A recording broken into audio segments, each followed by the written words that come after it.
In the history of the Baskerville clan, the arena was a place where grown men went to die. But today, the crowd isn't watching a gladiator. They are watching a child, 8 years old, standing against a B-rank monster that could wipe out a squad of trained knights. The crowd covers their eyes, expecting a slaughter. But Vikir doesn't flinch. With a single swing, he achieves what takes swordsmen decades to master. He manifests aura. The arena goes silent. They think they are looking at a prodigy, but they are wrong. This isn't the skill of an 8-year-old boy. This is the muscle memory of a veteran assassin who has spent 40 years wading through blood, only to be betrayed by the very family watching him right now. To understand why a child has the eyes of a killer, we have to go back. Back to the execution block where this all really started. The narrative begins with a stark declaration regarding the Baskerville family's hound. A blade hangs ominously in darkness. Beneath the heavy guillotine, a man lies bound and defeated. This is Vikir van Baskerville. His face is scarred and weary, eyes shadowed by death. The execution occurs under a cold, moonlit sky. 2 executioners stand ready, swords gleaming in pale light. Vikir has been falsely charged and framed for associating with the demon clan, a crime that warrants the ultimate penalty. The grim sentence is passed. The thick rope is cut. The blade descends with a sharp hiss. Blood erupts in a violent spray. At the precise moment of death, Vikir makes a cold decision. Watching the silhouette of the patriarch amidst a crowd of shadows, he swears that if he lives again, he will hunt the rabbit and never live as a hound. The imagery shifts to a terrifying, demonic dog with glowing eyes, blood dripping from its jaws. The blood falls into a deep, dark pool, creating ripples that distort the reflection. The ripples fade into blackness, followed by the soft sound of crying. Vikir opens his eyes to a wooden ceiling. Confusion sets in as he hears the wails of infants. He looks at his hands, shocked to see small, chubby fingers. He is in a crib, surrounded by other crying babies. Panic sets in. He realizes his body is heavy and the surroundings are loud. Looking down at his infant body, he breaks into a sweat, terrified this might be hell. The scene shifts to the grand estate of the Baskerville family, looming under a dark, moonlit sky. Inside the cold, stone-walled nursery, rows of cribs hold crying children. A cold voice cuts through the noise, dismissing the infants as insignificant brats. Hugo Le Baskerville, the patriarch, enters with glowing red eyes. His presence silences the room. Vikir stares at the man, recognizing the face of the main culprit behind his framing and execution. Hugo looks down at the babies with disdain, remarking that only trash has been gathered here this time. His gaze lands on Vikir's crib. Vikir stares back, his infant eyes burning with the hatred of a seasoned killer. He identifies this man as the younger version of Hugo. Vikir recalls his past life. Born illegitimate, he was trained in a poor environment to be a hound. He stands as a scarred warrior in his memories, holding a large sword. A hound must be devoted to the mission. He performed assassinations, intelligence work, and ambushes to make the Baskervilles the best of the 7 families. His loyalty was driven by a simple desire to be acknowledged by his father. 10 years after the demonic gate opened, humanity won, but the hound's reward was execution. He was put down simply because he knew too much. A small fist clenches in anger. Vikir vows never to live that life again. He wants revenge immediately, but his newborn body is helpless. Hugo orders the children moved to the cradle of swords. The babies are dumped into a pit filled with upright blades. It is a brutal, deadly trial. Vikir realizes this is an opportunity. He crawls through the mud and steel, determined to reach the Styx River first. The legendary river turns flesh into iron, but its blessing is limited. Vikir crawls with determination, ignoring the danger. He reaches the glowing blue water and dives right in. Underwater, the pain is excruciating. The magical water seeps into his pores and bones. Vikir floats in the depths, his small body convulsing. He thinks about how a great start makes a difference. He forces himself to endure the agony,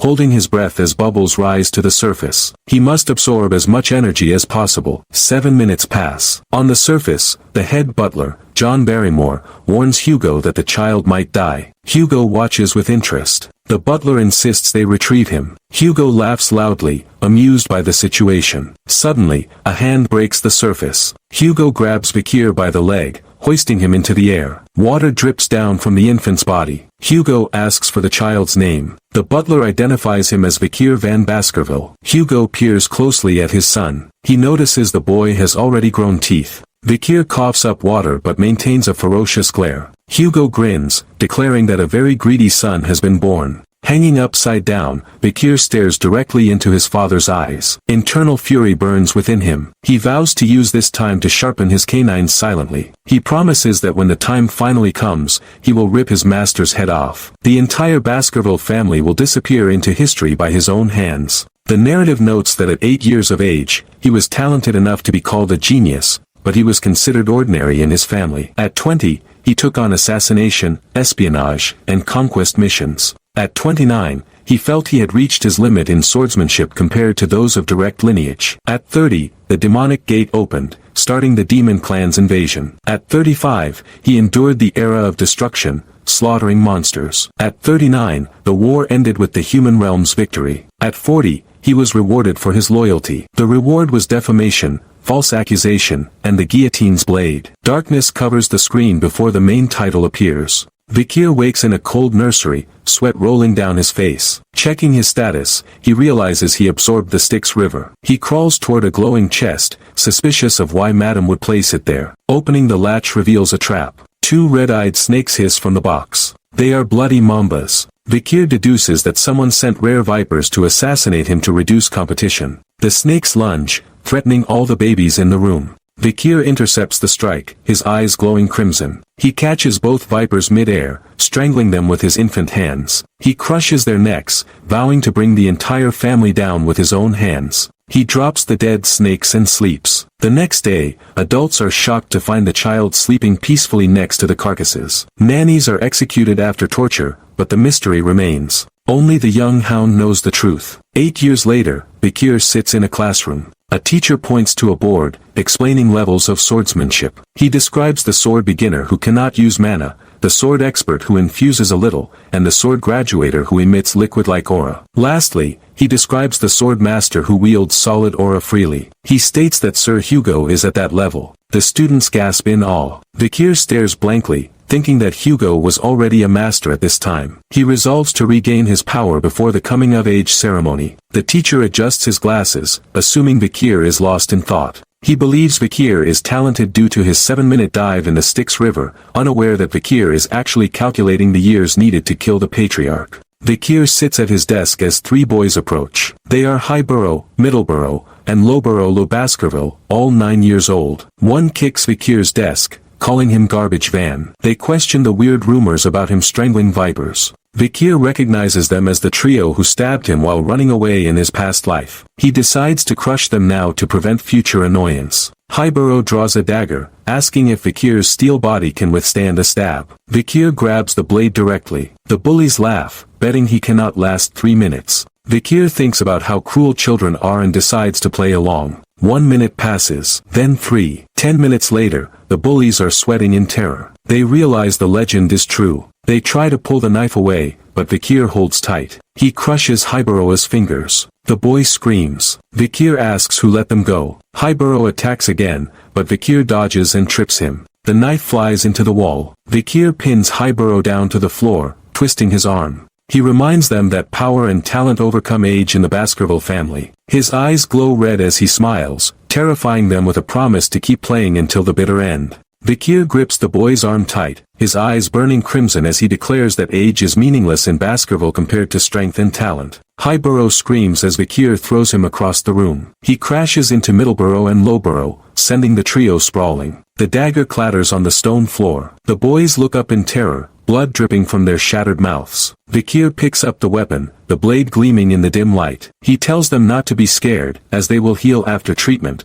but he refuses to let them leave the room yet. Gripping the knife, he proposes a cruel game. He offers to be generous and let one of them leave immediately. The triplets freeze in horror. Bakir asks which one it should be, suggesting at least one should survive. The brothers look at each other frantically, panic overtaking their bond. They begin to fight amongst themselves, blaming one another for the situation. Bakir watches coldly as the Triton of Baskerville shatters completely. Later, rain falls heavily outside the main house. Inside the opulent office, Majordomo John Barrymore reports to Patriarch Hugo Le Baskerville. He mentions a bloody dispute with the Morgue clan over ruby mines. Hugo listens impassively from behind his desk. Barrymore then shifts to the juvenile fortress evaluation, noting that the Guardian Knights have vacated the premises. He informs Hugo that Master Vikir scored the highest on the written exam. Hugo is intrigued. Barrymore nervously adds that there was a big fight among the young masters. He reports that Highborough's teeth were destroyed, Middleborough's jaw was smashed, and Lowborough's index finger was amputated. Hugo asks how many died. Hearing there were no casualties,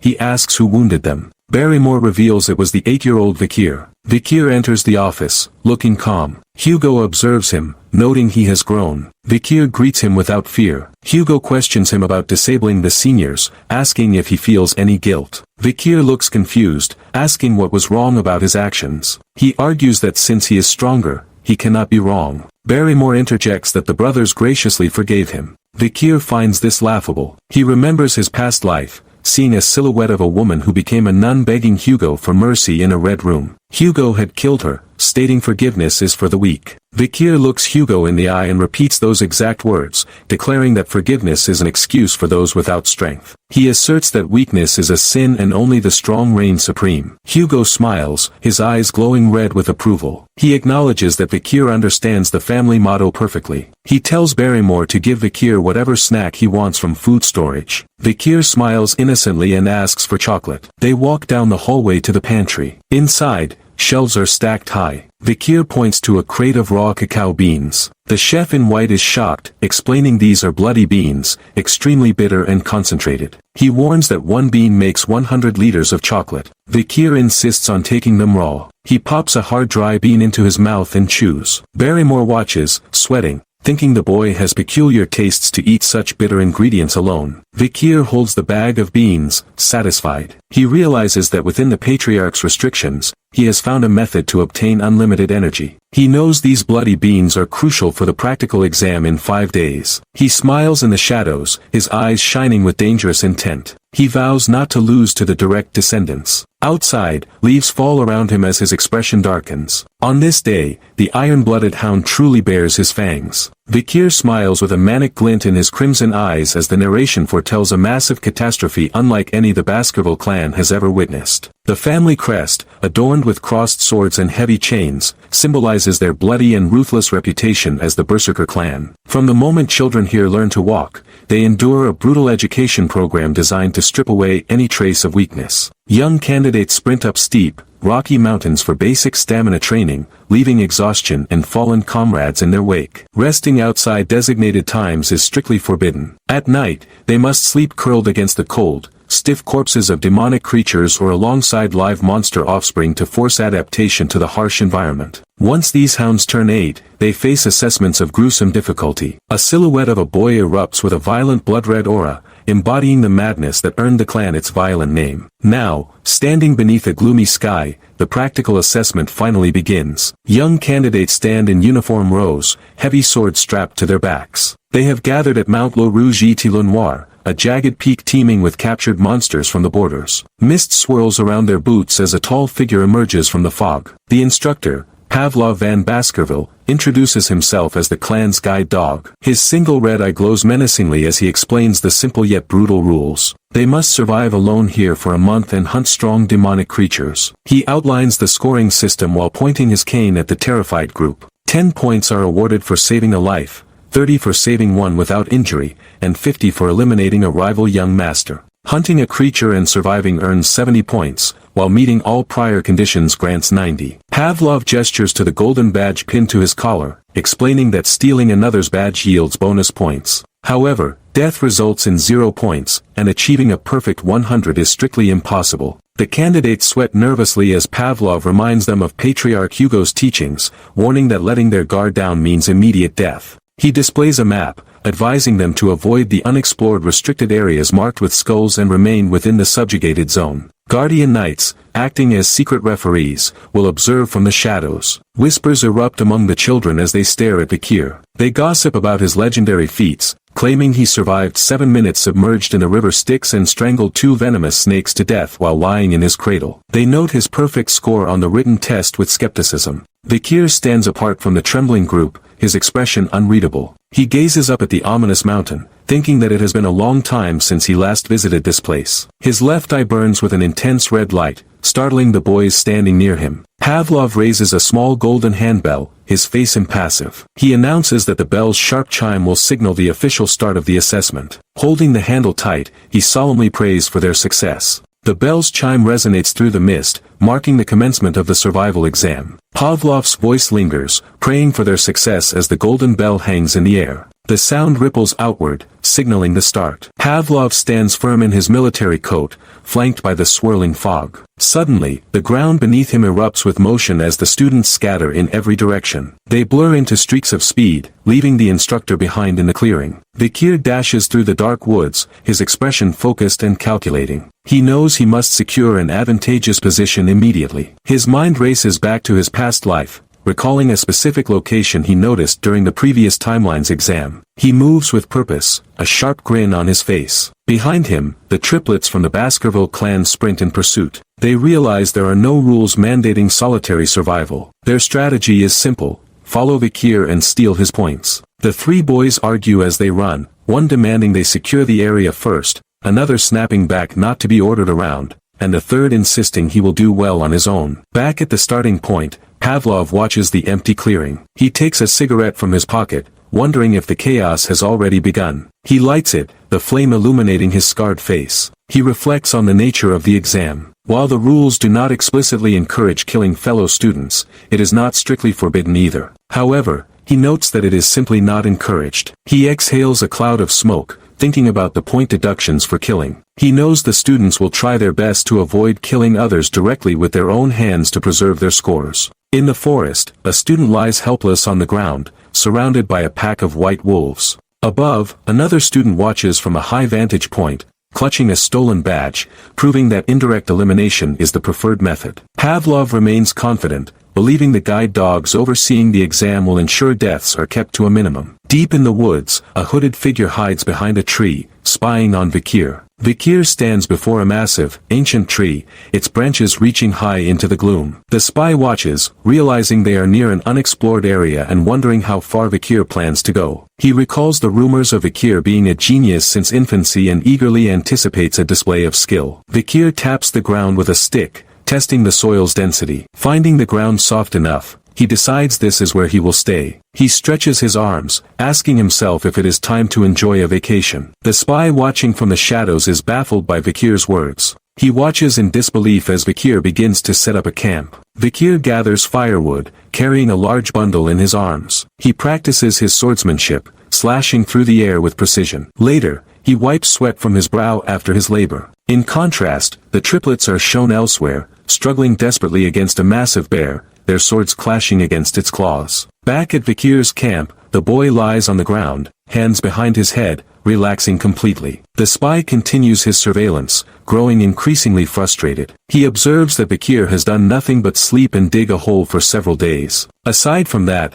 Vikir only hunts for food and gathers firewood. Vikir sits by a crackling fire, staring into the flames. The spy questions if Vikir is merely hiding to kill time, doubting the rumors of his genius. Deciding there is no need to watch a coward, the spy turns to leave. Vikir glances sideways, his eyes sharp. He senses the presence fading and asks himself if the observer is finally gone. Alone now, he remarks that camping feels nostalgic. Meat roasts on skewers over the fire. Vikir recalls a memory from his past life as a seasoned hunter. He remembers a leader telling him that cacao beans are the best for removing the gamey smell from meat, especially the concentrated, bloody beans. Vikir pulls a handful of these concentrated beans from his pocket. He tosses them into the fire. The flames roar upwards, consuming the beans and sending a thick column of scented smoke into the air. Vikir watches the smoke rise, declaring that the hindrance is gone and his preparations are complete. He sits by the base of the tree, looking down a slope. He asks himself if he should begin his hunt.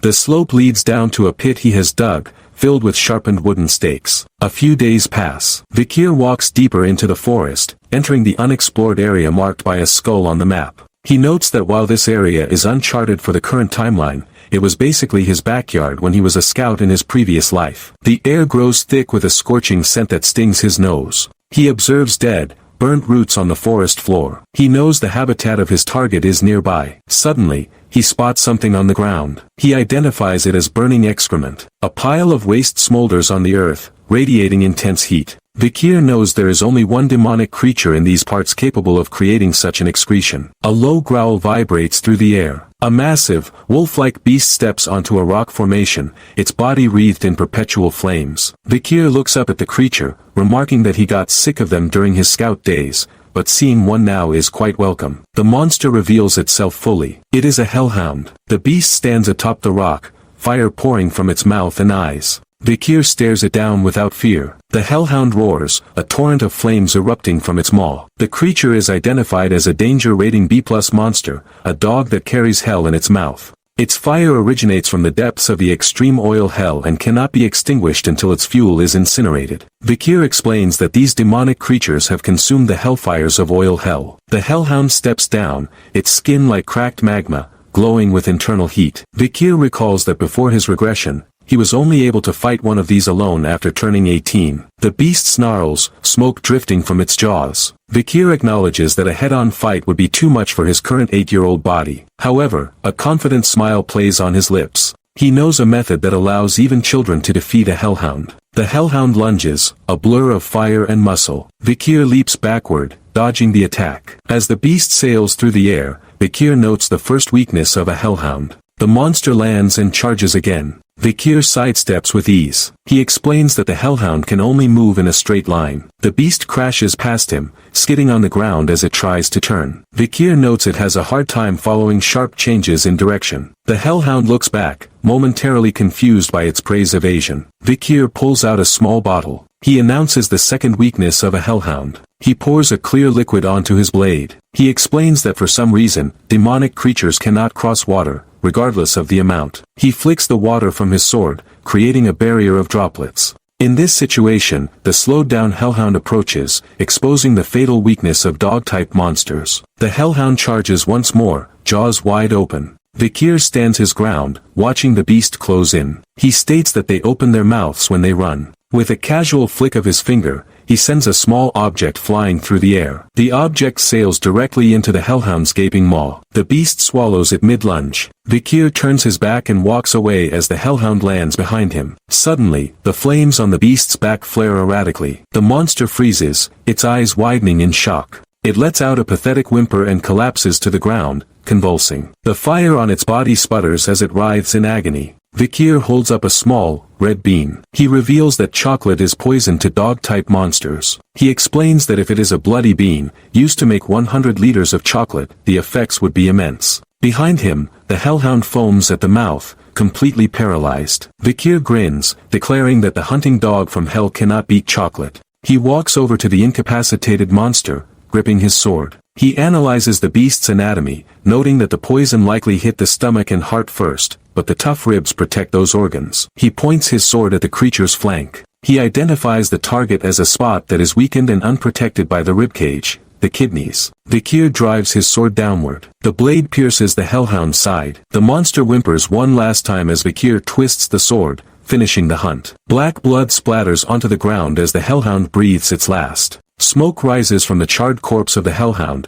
the heat of the battle fading into the cold forest air. The beast lies still, its internal fires extinguished by the poison. A blue ethereal energy begins to swirl around the carcass, coalescing into a stream of power. A system box explains that killing a demonic creature bestows experience, or karma, upon the body. Vikir stands calm as the blue energy flows into his outstretched hand, absorbing the essence of the fallen monster. The energy dissipates into his form, and another box notes that this process leads to the strengthening of the body. Vikir grips his short sword, feeling the subtle changes in his physique. He swings the blade through the air, testing his new limits. The weapon slices through the wind with increased speed and ease. Vikir remarks that the short sword feels lighter now. Blue trails of energy follow his movements as he performs a series of rapid slashes, confirming his growth. He looks down at his hands, satisfied with the progress. He thinks that at this pace, he will be able to regain the strength he once had before becoming an adult. His gaze shifts back to the dead hellhound lying on the rocky ground. A mischievous thought crosses his mind regarding the patriarch of his clan. He wonders what kind of face Hugo will make when he finds out an 8-year-old child hunted a demonic creature with a danger rating of B+. A confident, almost predatory grin spreads across Vikir's face. He calculates that this feat should get him first place in the practical exam. His ambition reaches further than just a high score. He has already decided on what reward he will ask for. He envisions a dark, chained object, something he could only have dreamed about before he regressed. The image of a mysterious tome bound in chains dominates his thoughts. He vows to monopolize the object that nobody in this era knows the true value of. Returning to the present task, Bakir looks at the massive carcass. He asks himself if he should cut off its head as proof of the kill. Suddenly, a heavy paw wreathed in flame steps onto the ground nearby. Bakir pauses, his senses alerting him to a new presence. He utters a quiet sound of curiosity. He turns his head, eyes narrowing as he looks towards the source of the disturbance. From the shadows of the forest, two more flaming heads emerge, their jaws dripping with fire. The beasts growl menacingly, their eyes glowing with malice. The sound of their guttural growls fills the air. Bakir looks down from a slight elevation at the scene below. 3 hellhounds have gathered around the corpse of their fallen kin. Bakir observes them coldly, deducing that they came because they heard the creature's death screams.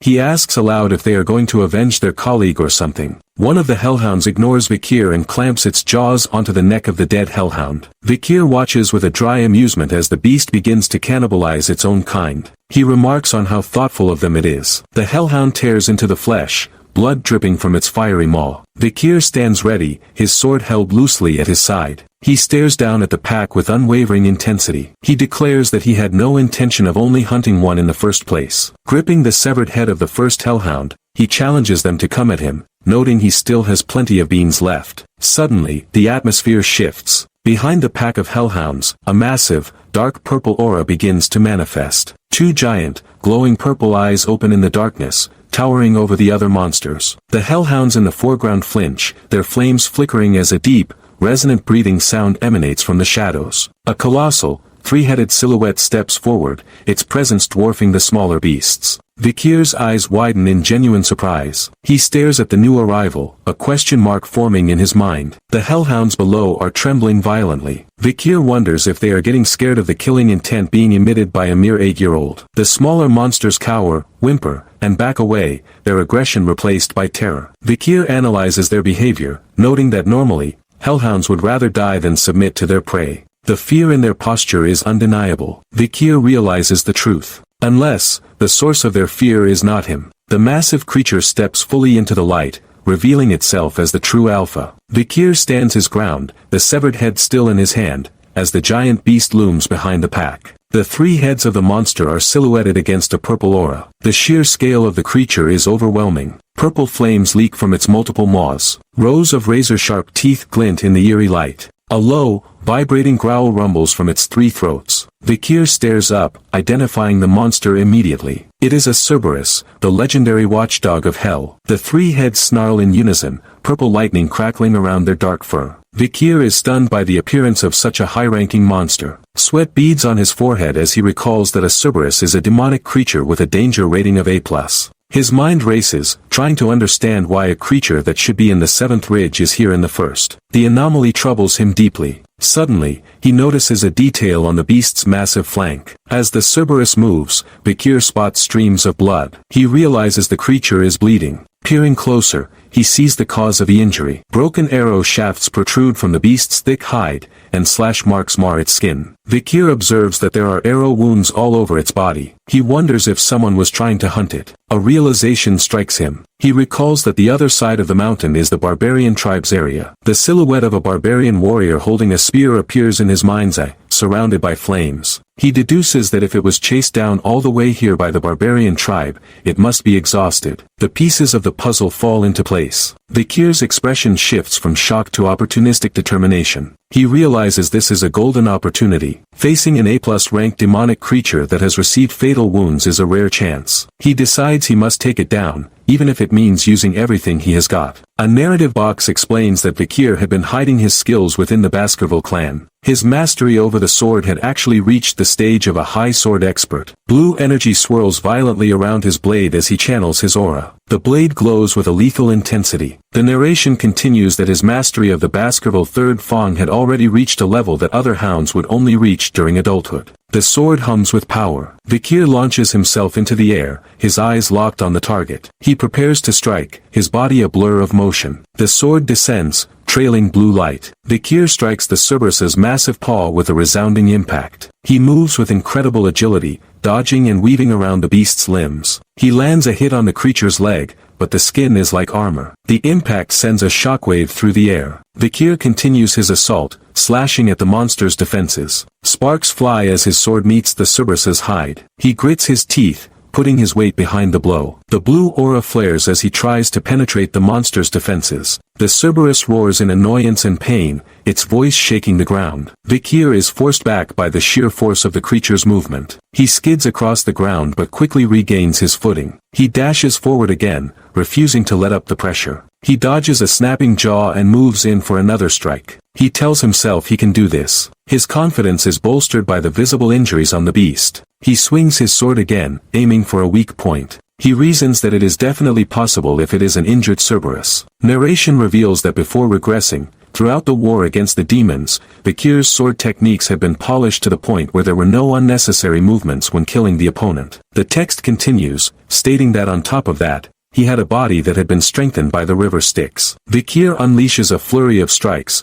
the blue light of his sword dancing around the massive heads of the Cerberus. The beast snaps and bites, but Vikir is too fast. The narration asserts that the weapons Vikir had were more than enough to deal damage to the injured Cerberus. Vikir lands a solid blow, driving his sword into the creature's flesh. A bright flash of light erupts at the point of impact. However, the Cerberus's eyes glow with a sudden, intense fury. A thought interrupts Vikir's confidence. No, the realization hits him too late. He thought they were dealing damage. The scene focuses on his sword. Under the stress of the impact against the A+ monster's hide, the blade shatters. Vikir stares in horror as his weapon breaks into pieces. The fragments of metal fly through the air. A moment's carelessness costs him dearly. The Cerberus seizes the opening created by the broken weapon. The text explains that the window of opportunity led the Cerberus to capitalize on it to use its claws. A massive claw sweeps through the space where Vikir stands. The blow connects, sending Vikir flying with tremendous force. He tumbles through the air, his body ragdolling. He crashes hard into the rocky ground.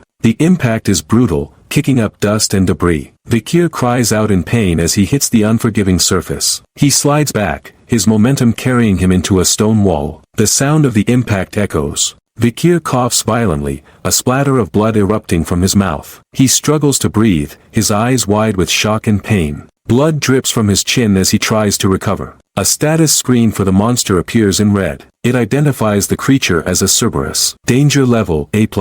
Size 7 meters. Location 7th ridge of Mount Le Rouge et Le Noir. The description continues, nicknamed Hell's Watchdog. It has no interest in souls that enter hell, but as soon as a soul attempts to leave, it will rip them to shreds. It resides in the deepest part of Oil Hell, the place where all souls end up. It is considered the strongest of the dog-type monsters.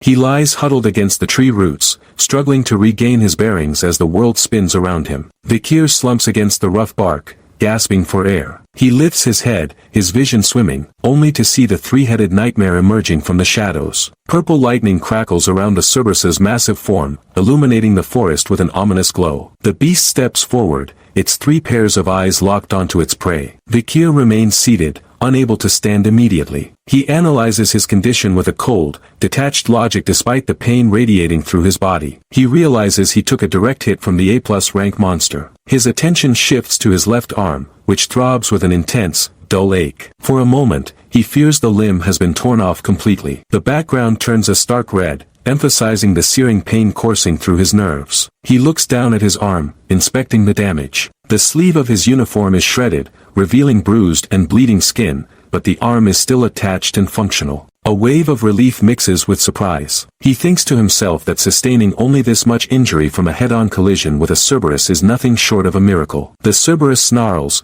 its multiple jaws dripping with saliva and purple energy. Vikir attributes his survival to a singular factor. He questions if it is because of the effects of the river Styx. He mentally praises the ancient, mystical river that toughened his body beyond human limits, silently chanting glory to its power. The monster lunges again, a massive paw swiping down with crushing force. Vikir rolls to the side just in time, the ground shattering where he had been sitting a split second before. He scrambles to his feet, dirt flying as he moves. Despite dodging the brunt of the attack, the shockwave alone sends tremors through his bones. He acknowledges that he still took some damage from the encounter. His eyes dart around the environment, calculating his next move. He realizes that surviving a second direct hit would be nearly impossible. The situation is critical. The Cerberus looms over him, its 3 heads growling in unison, ready to tear him apart. Vikir steals his resolve. Panic is a luxury he cannot afford. He reminds himself that even in a desperate situation like this, a veteran hunter always looks for the best course forward. He assesses his options rapidly, his mind working faster than the beast can strike. The Cerberus roars, purple flames licking at its jaws. Facing such overwhelming power,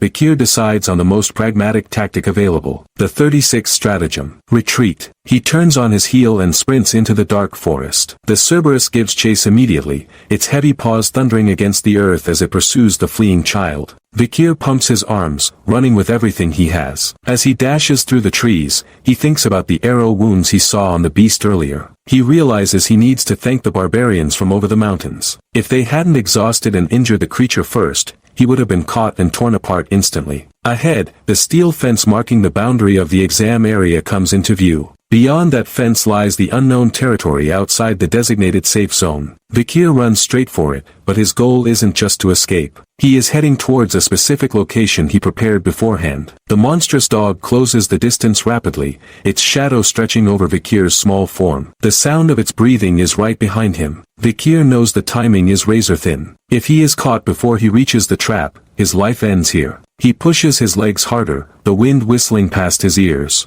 He scans the surroundings desperately. Where is it? He thinks, his eyes searching for a specific marker. It should be near here. Finally, he spots it. A lone, gnarled tree standing in a small clearing. Found it, Vikir screams internally. He urges his body forward, needing just a few more meters. Only a little further, he tells himself, his face contorted with effort. The Cerberus is practically on top of him, its jaws opening wide to swallow him whole. A little more. The beast lunges, blocking out the moonlight. Vikir shouts, now, and slams his foot into the ground, executing a sharp, sliding stop. He drops low, his body skidding across the dirt. The Cerberus, carried by its massive momentum, sails over him. The creature realizes too late that its prey has stopped. The massive beast lands heavily on the ground in front of Vikir. As its paws touch the earth, the ground beneath it gives way. The Cerberus howls in agony. Purple energy flares wildly as the beast thrashes, unable to move freely. Sharp implements hidden beneath the soil tear into its flesh.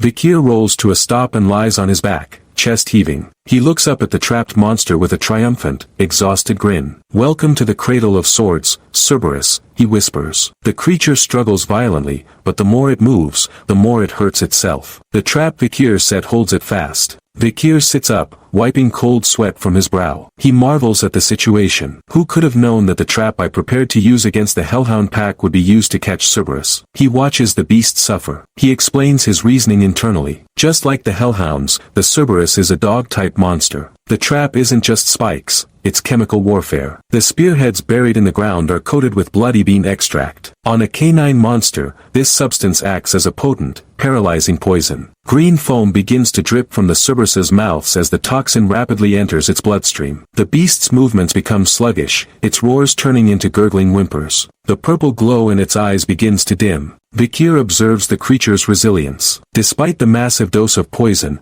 it's not dead yet. I guess it's still a high-ranking demonic creature since it's not going down in one hit, he notes. He reaches down and picks up a wooden spear he had stashed nearby. He stands up, gripping the weapon. Blue aura swirls around his hand and the shaft of the spear. He channels his energy, preparing for the final blow. With a sharp exhale, he hurls the spear. The weapon flies through the air, trailing a comet of blue light. It strikes the Cerberus with a sickening thud, burying itself deep into the monster's body. The Cerberus screams, a sound of pure agony that echoes through the forest. It tries to take a step towards Vikir, fueled by rage and pain. Vikir stands his ground, watching calmly. He begins to count. 1. The beast takes a second, staggering step. 2. It drags its heavy body forward. 3. The Cerberus's legs tremble violently. 4. Purple blood pours from its wounds. 5. The light in its eyes is almost gone. 6. The massive creature sways, lifting a paw for one final step. 7. As the paw comes down, the Cerberus collapses. Its giant body hits the ground with a heavy thud, sliding to a stop just feet away from where Vikir stands. Vikir lets out a long breath. He wipes the sweat from his face with his sleeve. Exactly 7 steps. The rumors were true. He looks down at the fallen legend. The Cerberus lies still, its reign of terror ended by a child's preparation and knowledge. Vikir walks over to the corpse. He looks at the spear he just threw, now embedded in the monster's side. The wooden spear I just threw was a little different from the others, he thinks. He recalls the specific poison he used on this final weapon. Difficult to walk 7 steps when bitten once, a spear tipped with bloody Mamba's poison fang. He remembers stashing it when he was younger, grateful for his past self's foresight. He places a hand near the beast, sensing its energy. I feel the energy of Cerberus. Looks like all 3 heads finally died. He stands over the massive carcass, pondering his next move. Also, how do I take this with me? The sheer size of the monster presents a logistical problem. He considers the aftermath. Cerberus's cause of death will be clear, so maybe the guardian knight who saw me sharpen my spear will testify for me. But before he worries about the loot, a more pressing opportunity arises. Vikir turns his gaze towards the dark forest behind the dead beast. Before that, I now have something I need to do. He recalls the lore of the creature. Cerberus is a gatekeeper-type monster that has a habit of protecting its territory. His eyes narrow as he deduces the implication. There is definitely a dungeon near here that it was defending. Vikir walks through the underbrush until he finds it. A dark,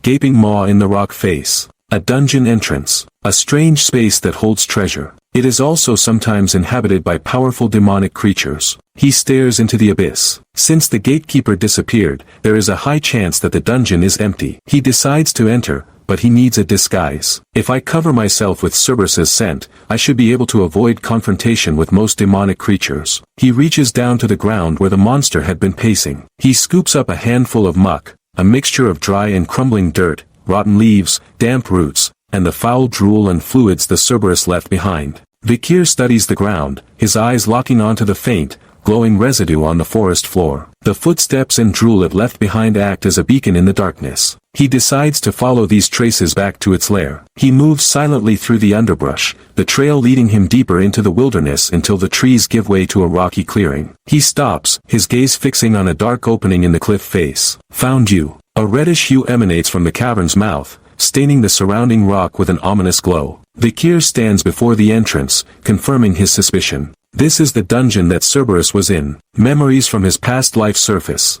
He remembers coming here before he regressed. He recalls that in the original timeline, it would be discovered 10 years from now, but the inside was empty. Vikir steps into the cave. The atmosphere has changed, but it's different now. The air is thick and heavy. Covered by the smell of decay, he can smell the scent of mana. He is certain it hasn't been cleared yet. He ventures deeper, the natural light fading behind him. The tunnel stretches on, consumed by shadows. The light can't reach all the way in. He observes the depth of the passage. Looks like it's deeper than he thought. A smirk plays on his lips, his eyes glowing crimson in the dark. Anticipation builds within him. I'm looking forward to whatever treasure is waiting for me here. He walks confidently into the abyss, the darkness swallowing his silhouette. The tunnel walls are rough and jagged. Vikir notices intricate patterns running through the stone. There are ruby veins in multiple locations along the wall. He deduces the geological connection. It seems to be connected to the Red Fang Mountain, a branch of Le Rouge et le Noir. Suddenly, a piercing brightness cuts through the gloom ahead. Vikir narrows his eyes. Light. He approaches the source, the intensity growing with every step. That must be the inside of the dungeon. He shields his eyes as he steps out of the tunnel and into a vast stone chamber. The room is bathed in a blinding crimson radiance. In the center of the chamber, a massive red crystal floats above a stone pedestal, pulsating with energy. Vikir lowers his arm, adjusting to the glare. It's bright inside the dungeon. He analyzes the mechanism. It must be a contraption that releases light by absorbing mana and sending it to the ruby. As he approaches the pedestal, something on the floor catches his eye. He stops, looking down with surprise. Someone came here before me. Slumped against the base of the pedestal is a skeleton, bleached white by time but stained with dark, dried patches. Vikir inspects the remains. Injuries all over the body as if hacked away at by a wildly swung knife. The blood has all dried brown. Near the skeleton's bony hand lies a piece of parchment, yellowed with age. Vikir crouches and picks it up. It seems quite some time has passed. He unfolds the letter and begins to read the faded script. The writer introduces themselves with a heavy heart. Right now, my name doesn't matter, so it can be anything. I'll just call myself the vague name of Cain. I see no reason to go out of my way to stain this pure white sheet of paper with my real name. Vikir recognizes the handwriting immediately. This penmanship has been handed down in the Baskerville clan for generations. A realization strikes him. Does that mean that this guy is also a Baskerville? He continues reading the tragic account. I am recording this because I wish for the people who come after to not make the same mistakes I did. My household's legends say that this place is an ancient dungeon, and my younger brother, Abel, stumbled upon it. The letter recounts their journey. We overcame innumerable trials as we raided the dungeon. We, having killed myriads of monsters and making it to this stone chamber, came across the ultimate riddle here. And this riddle had tied us down here for a long time. Vikir pauses at the duration mentioned. For 3 whole years. He considers the sheer tenacity required. 3 years, they must have coveted the treasures within that badly. He looks up from the paper, scanning the room. This thing he called the ultimate riddle, must be somewhere within this stone chamber. His gaze lands on the pedestal. Is this it? Beneath the floating crystal, glowing runes are etched into the stone. Vikir reads the inscription. What entered was once 1, but within has become 2. Only as 1 may they leave. He returns to the letter to see how the brothers interpreted it. With this dismal riddle standing between my younger brother and I, we pondered for a long time. And we both arrived at a single conclusion. The text explains their twisted logic. We twins, when conceived in our mother's womb,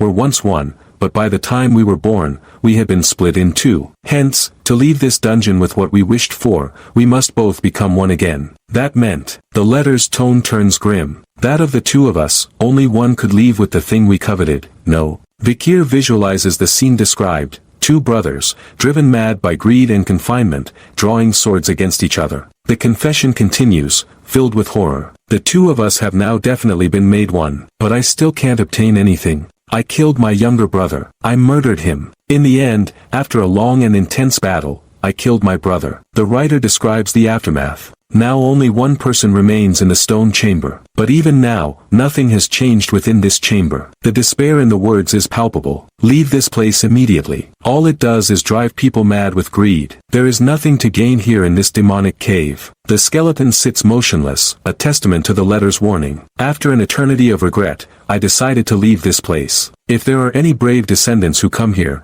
I want to tell you this one thing. Leave this place immediately. Vikir looks at the pile of bones. The man never left. All it does is drive people mad. Vikir tosses the paper aside, unimpressed by the sob story. Basically, what he wants to say is that even though I got here after overcoming everything, there's Jack all reward. He stares at the floating crystal, his mind working. But even though I'm not a twin, the riddle I was given was the same. That just means that Cain and Abel interpreted the riddle incorrectly. He focuses on the inscription again. What entered was once 1, but within has become 2. Only as 1 may they leave. What could that possibly mean? He looks at the skeleton, then at the room bathed in red light. Think. A dungeon that cannot be raided does not exist. Suddenly, the pieces click into place. Ha, no way. Vikir's expression shifts from confusion to understanding. So that's what it was. A confident smile spreads across his face. Cain and Abel happened to be unlucky brothers. Because there were 2 of them, they were stuck in their preconceptions and were unable to solve the riddle. He looks around the chamber. The dark tunnel contrasts the bright stone chamber. He holds his hand up to the crystal. The answer to the riddle was in the dungeon itself. He explains the true meaning. When we entered, we were 1 within the pitch-black tunnel. But the moment we reach the bright stone chamber, we become 2 because of the ruby's light. He looks down at the dark shape stretching out from his feet. So if it becomes dark again, Vikir summons his aura, his eyes flashing. The answer is my shadow. With a swift motion, he strikes the pedestal. Violent energy erupts, shattering the red crystal into countless fragments. Shards of the ruby rain down onto the pedestal. The intense red light flickers and dies, plunging the room into relative darkness, save for the glow of the debris. The final stage of the stone chamber should be unlocked. A deep rumbling sound echoes through the chamber. The wall behind the pedestal begins to shift. Vikir watches with a satisfied grin as the stone bricks grind and separate, revealing a hidden passage bathed in a new, intense red light. So this is what the brothers killed each other over. The secret entrance fully opens, beckoning him forward. Vikir stares at the pillar of red light dominating the stone chamber. Within the light stands a sword, its dark blade contrasting sharply with the crimson glow, 3 eye-like gems embedded in its hilt. Vikir approaches the pedestal, observing the weapon that seems to be the source of the dungeon's energy. He looks down at the inscription carved into the base of the pedestal. The runes glow with a faint light as he translates the ancient text. The inscription reads, "Only the bloodline of the Baskerville clan can draw Beelzebub." The 3 eyes on the sword seem to stare back at him, pulsating with a malevolent life. Vikir processes the name, his eyes widening in recognition. The name Beelzebub resonates with a terrifying history. He stares at the glowing runes, confirming his translation. There is no mistake, the text clearly identifies the artifact. Shock washes over Vikir's face. This is the Beelzebub. He looks from the inscription back to the sword, disbelief coloring his expression. He realizes that this is the relic that was destined to be discovered in this place. That's the relic that could be discovered here. Memories from his past life flood his mind. He recalls seeing an illustration in a book on mythology during his youth. The image of a grotesque, giant fly with 3 glowing red eyes surfaces in his memory. It was the fly of gluttony, Beelzebub. The creature in his memory hovers with menacing intent, a harbinger of destruction. He remembers the ancient myths of the unprecedented great demons who invaded the continent. The legend spoke of monstrous entities that threatened humanity's existence. These were the 7 calamities, the demon constellations. Terrifying beasts of shadow and power that brought ruin wherever they went. In order to stop the 7 calamities, the leaders of the 7 great clans stepped forward. Each leader faced one of the demon constellations in a battle for survival. The 7 heroes stood against the darkness, their silhouettes marked by courage. They were the shield of humanity against the encroaching void. Among them stood the ancestor of the Baskerville clan. At that time, the demon that the Baskerville clan's head faced was Beelzebub. Vikir visualizes the legendary battle, his ancestor leaping into the fray. The warrior strikes at the giant fly demon with relentless fury. The clash was titanic, a struggle between human will and demonic gluttony. Eventually, the fly of gluttony fell. The remains of the subjugated Beelzebub were sealed away in the Baskerville territory. Chains bound the demon's essence, trapping it deep underground.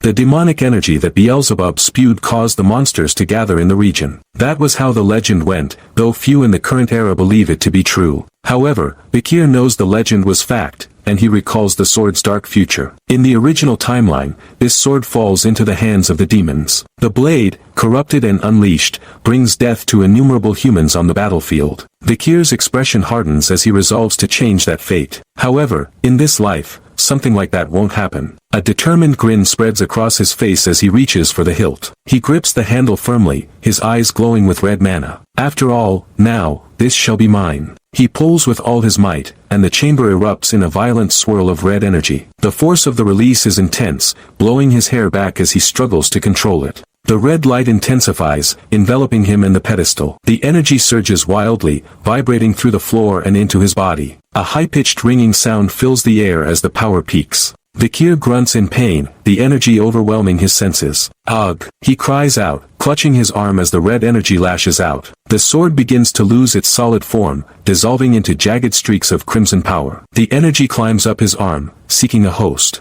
It burrows into his skin, merging with his flesh. Vikir watches in horror and fascination as the demonic power reshapes itself on his hand. Veins of red light pulse beneath his skin, turning his hand into a claw-like conduit. The transformation settles, the light fading into a dark, metallic gauntlet fused to his limb. Vikir flexes his fingers, testing the strange new weight and power. The gauntlet feels like a part of him, pulsing with a heartbeat of its own. Vikir pants heavily, recovering from the shock of the bonding process. He grits his teeth, forcing his will upon the artifact. With a thought, he commands the energy to take shape. The gauntlet glows, and the blade extends from his grip. The red energy solidifies, forming a long, serrated sword. The blade is dark and jagged, humming with latent power. Vikir inspects the weapon, a sword made from the remains of a demon constellation. The design is alien and organic, a fusion of bone and metal. Obtaining Beelzebub was quite the unexpected windfall. He admires the edge, the red fuller glowing menacingly. The sword radiates a thirst for blood, a reflection of its origin. Vikir wonders how much stronger he can become in this life with such a weapon. He holds the blade up to his face, his red eye reflecting in the polished surface.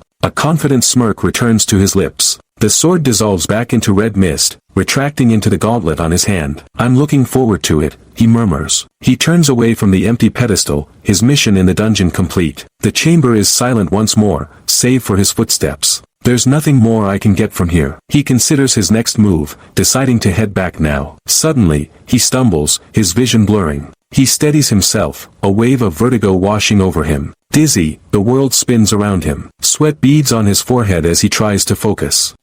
He gasps, clutching his stomach. His body feels weak, drained of energy. A loud, rumbling sound echoes from his midsection. His stomach growls ferociously, a deep, primal sound. He doubles over, the sensation more than just simple emptiness. Grumble. The sound is almost deafening in the quiet cave. Vikir falls to his knees, trembling. What is this? Dizziness? No, is this hunger? The gauntlet on his right hand begins to vibrate violently. Buzz. It emits a sound like a swarm of angry flies. Vikir looks at his hand, the red gems pulsing urgently. Is it telling me to feed it something? Driven by the artifact's urge, he stumbles out of the cave entrance. He walks into the forest, the hunger consuming his thoughts. He clutches his stomach, the pain unbearable. This insane appetite makes my stomach feel like it's tearing apart. His senses heighten, his eyes scanning the darkness with predatory focus. Is my smell more sensitive than usual because of the hunger? Something smells delicious, a scent wafts through the air, irresistible. The gauntlet jerks his hand forward,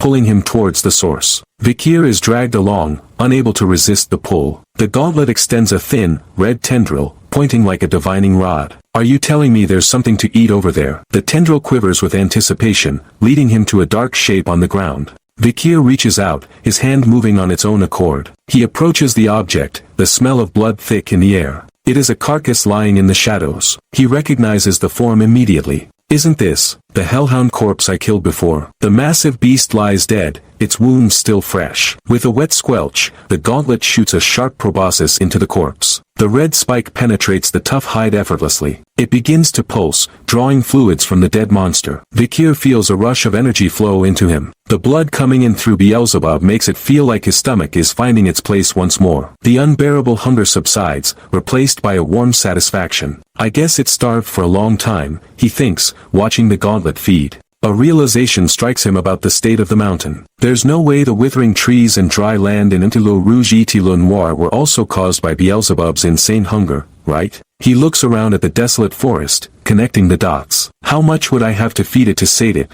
The gauntlet finishes its meal, retracting the proboscis with a final slurp. Small hearts float around the gauntlet, indicating its satisfaction. Droplets of red energy dissipate into the air. A system window materializes in his vision. Beelzebub, the gluttonous fly at slot 1, hemorrhage hellhound, B+.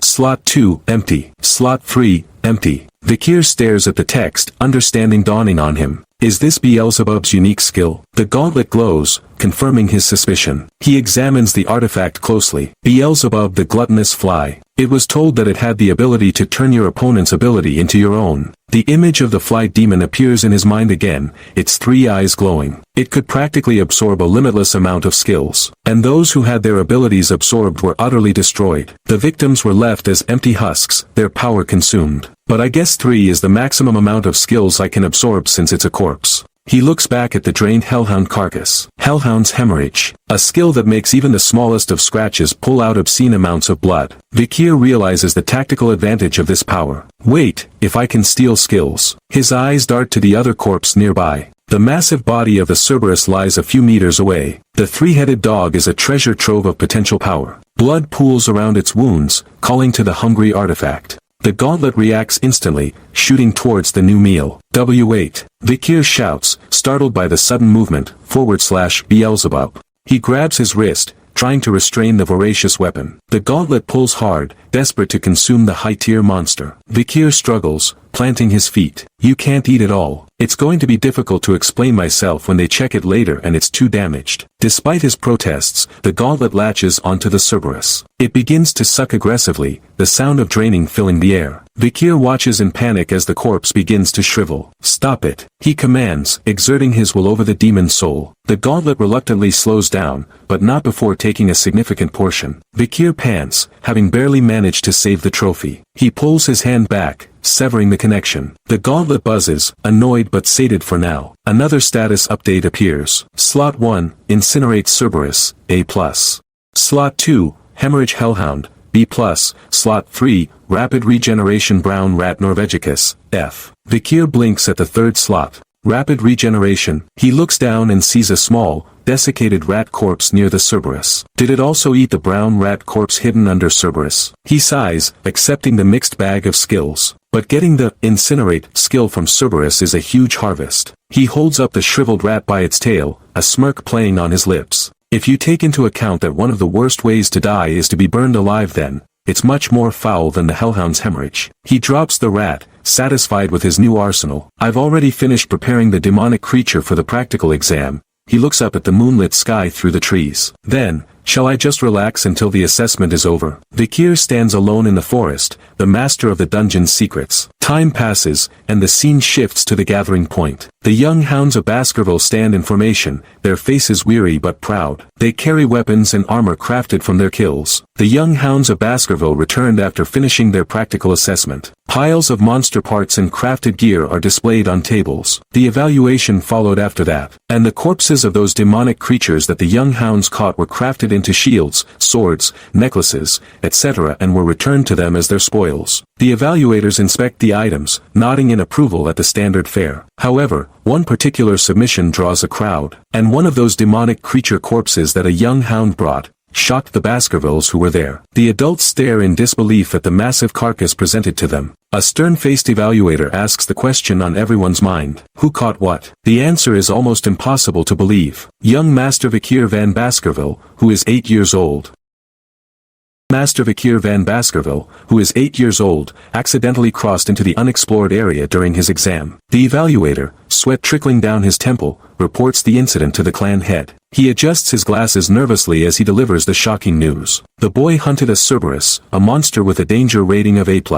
Hugo Le Baskerville sits behind his desk, his expression unreadable behind dark sunglasses. He questions the report, asking if they are talking about the same Cerberus that even the clan's guardian knight struggled to face. The evaluator clarifies that the beast had already been injured by barbarian tribes and poisoned. Hugo leans forward, intrigued by the details. He asks what kind of poison is strong enough to take down a Cerberus and where the boy obtained it. The evaluator hesitates, admitting that nothing else was recorded in the hunting log. He explains that he tried to question the young master, but Vikir returned to the dormitory claiming exhaustion. Hugo smiles, a sharp, predatory expression. He notes that the brat is already so sly. He strokes his beard, musing on the nature of power. Knowledge is power, and power determines one's worth. Hugo stands and walks to the window, his silhouette framed by the light. He admits he was extremely surprised that such talent came from a child with the Tavan middle name, rather than the noble La Ortholo. The evaluator, confused, remarks that Hugo really doesn't know him. Hugo turns, his red eyes glowing. He declares that he is different from previous clan heads. He doesn't care about bloodlines when raising a hunting dog. Hugo grins, his ambition evident. It doesn't matter if the dog comes from a royal family or a prostitute.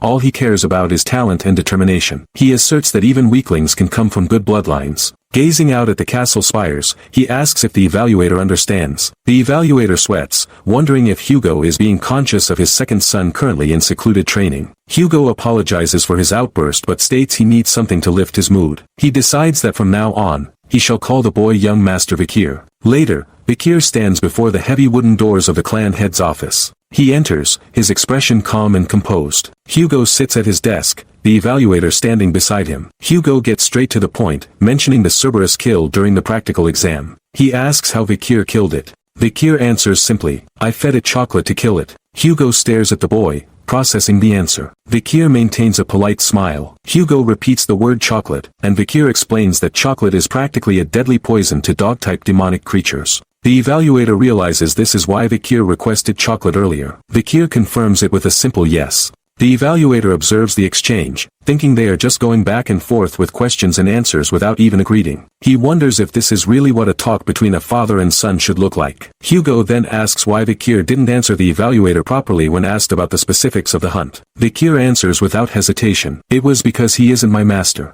Hugo's eyes narrow slightly. Vikir continues, his red eyes meeting Hugo's gaze. "Since I am a member of this clan, the clan head is my master. Who else could it be?" Hugo smiles, satisfied with the answer. He praises Vikir, saying he has learned well. As a reward, Hugo grants Vikir sole ownership of the demonic creature's corpse. Additionally, for placing first in the practical exam, he grants Vikir a wish. Vikir looks down, his fists clenching slightly. Internally, he thinks that he has been waiting for this moment. With this, he will be able to get everything he wanted. Vikir states his wish clearly. "I wish to enter the 10,000 book library." The evaluator and Hugo both look surprised. The 10,000 book library is a massive archive located in the deepest parts of the Baskerville clan's main castle. The sheer scale of the library is shown, with towering shelves and a grand spiral staircase illuminated by a chandelier. Hugo stares at Vikir, his red eyes piercing. He asks if Vikir is aware that only the clan head, the vice-clan head, and members of the main house are allowed to enter. Vikir closes his eyes, feigning resignation. He says that if it is not allowed, he will give up on it. Internally, he decides he will just have to sneak in if denied. Hugo, however, grants permission. You can enter it. Vikir's eyes snap open in surprise. Hugo continues, specifying the condition. In the deepest parts of the library, he wants Vikir to read Baskerville Swordsmanship, 6th Fong, which is located in the 6th restricted area. Hugo smiles, challenging the boy. Hugo leans back in his chair, amused by his own generosity. He wonders what the reaction will be to him permitting an illegitimate child to read the 6th Fong. Vikir, however, remains outwardly calm. Internally, he notes that there has never been a case of an illegitimate child with the middle name Van ever reading beyond the 4th Fong. However, he tells himself not to be shaken. In the end, it is only the 6th Fong. Vikir recalls that currently, Hugo is only at the 7th Fong. A vision of a dark blade appears in his mind. Before Vikir regressed, Hugo was capable of drawing out 9 fangs. Vikir remembers the scorn he received as an illegitimate child, recalling a memory of being trapped in a dungeon or cage. He vows that in this life, he will surpass Hugo. Vikir knows he can surpass him because he will obtain the swordsmanship scripture which contains Baskerville's true, pure essence. He envisions an ancient, glowing book. It was discovered later in his past life and was written by the Baskerville's first clan head, who killed the 7 calamities. Vikir looks at Hugo, thinking that Hugo Le Baskerville will be the one handing it to him. Hugo interlaces his fingers, wishing Vikir luck. He says he will be looking forward to it. Vikir bows his head, thanking him and promising to meet expectations. As he looks up, his eyes glow with a hidden intensity. Internally, he mocks Hugo, thinking that the man won't even know the value of the thing he is handing over. The scene shifts to the entrance of the library. 2 guards stand watch. Vikir walks past them, his footsteps echoing on the carpet. Only the sound of his shoes hitting the floor breaks the silence. Vikir enters the main hall of the 10,000 book library. The golden light of the chandelier illuminates the vast collection. Vikir notes that this is the first time he is seeing it in person. He stands alone in the aisle, surrounded by knowledge. He lists the techniques he sees: severing incisor swordsmanship, crushing molar swordsmanship, stabbing canine swordsmanship. He reaches out and touches the spine of a book. Double impaling snaggletooth swordsmanship, lying wisdom tooth swordsmanship. He thinks that the scripture for every swordsmanship he wanted to learn prior to his regression is here. Vikir reflects on the clan's strict hierarchy. In the Baskerville clan, no matter how much mana an illegitimate child has, they are not allowed to learn a swordsmanship above the 4th Fong. His expression hardens. It is a policy to prevent the pawns meant to be hunting dogs from bearing their fangs at the direct descendants who will become masters. Vikir finds a pedestal with a book chained to it. The book glows with a faint light, secured by a heavy lock. He wonders if this is it. He realizes that Hugo suggesting the 6th Fong was a test. Vikir holds up a small golden key. He thinks he could never have dreamt of this in a million years prior to his regression. He unlocks the book. Well, I'm sure that Hugo allowed it because he thought it'd be impossible for an 8-year-old to memorize it in a day. The chains fall away with a clatter. Vikir opens the book, the pages rustling. However, before his regression, Vikir studied the theory behind the 1st to 4th Fong swordsmanship like a madman. It was to the point that he started to correctly guesstimate the theory behind the 5th Fong, which he was never taught. He flips through the pages rapidly. He recalls that after drawing the 4th Fong, he had to snap the flow of mana once. That was why he wasn't able to make the 5th Fong. He looks down at the book titled, Baskerville Swordsmanship. The image of a sword piercing a maw of teeth appears. Vikir explains the system. Every level is defined by fangs. Level 1 is 1 Fong, level 2 is 2 fangs. It is characterized by the crimson sword aura expelled while drawing the fangs. Vikir smiles as he flips through the book. I don't care about the 6th Fong. He continues to flip the pages, his interest clearly elsewhere. I have a different goal for coming here today. Suddenly, 2 guards approach him, surprised. They ask if young Master Vikir is already leaving. Vikir turns to face them. The guards point out that the swordsmanship scriptures are deeper in. They offer to go get anything he might have forgotten. Vikir dismisses them, saying he is done with his business here. The guards are confused. Already? They suggest he read more before leaving. Vikir holds up a hand, telling them he plans on skimming through other scriptures before exiting, so they can ignore him and get on with their work. The guards walk away, whispering to each other. They note that there should be nothing but miscellaneous scriptures in that section. One guard whispers that if it were him, he'd be reading the scriptures deep inside. The other wonders if Vikir doesn't know their value because he is young. Vikir ignores their whispers. Think whatever you guys want. He stands before a shelf of old, dusty books. There's no way that you would know that between these dusty, miscellaneous scriptures, a treasure is hidden. The library is silent and dimly lit in this section. Vikir walks with purpose. Suddenly, he stops. He reaches for a tattered book on a lower shelf. Found it. He pulls out a worn manuscript. The cover is faded and stained. The title reads, Lurking Embedded Teeth. Vikir holds the book, trembling slightly with excitement. This is it. I'm sure of it. He opens the book, looking at the contents. He smiles, his eyes gleaming. A basic scripture for the first Fong that not even children of the Baskerville clan read. The pages are worn and some are torn. He explains that because of all the pages that are torn out in the middle, it's no wonder it was classified as part of the lowly miscellaneous category. However, Bakir knows the truth. His red aura flares around him as he looks down at the book. However, I know the true value of this book. Bakir stares down at the tattered manuscript in his hands, his eyes glowing with a sinister, reddish hue. He declares that he knows the true value of this book. A sharp, predatory smile spreads across his face as the shadows of his past life begin to surface. Before his regression, the hound unit he was a part of discovered a strange relic inside a dungeon bordering Empilo Rouge et Bleu Noir. It was a single, torn-out page from a swordsmanship scripture. The handwriting on the weathered paper was unmistakably that of the Baskerville clan. Noticing the significance, Hugo Le Baskerville ordered a massive search through the entire 10,000-book library to find the source. That source was the very book Bakir now holds, lurking embedded teeth. The scripture, penned by an ancestral Baskerville, detailed the method to reach the legendary 10th Fong. Losing his mind over the possibility of such power,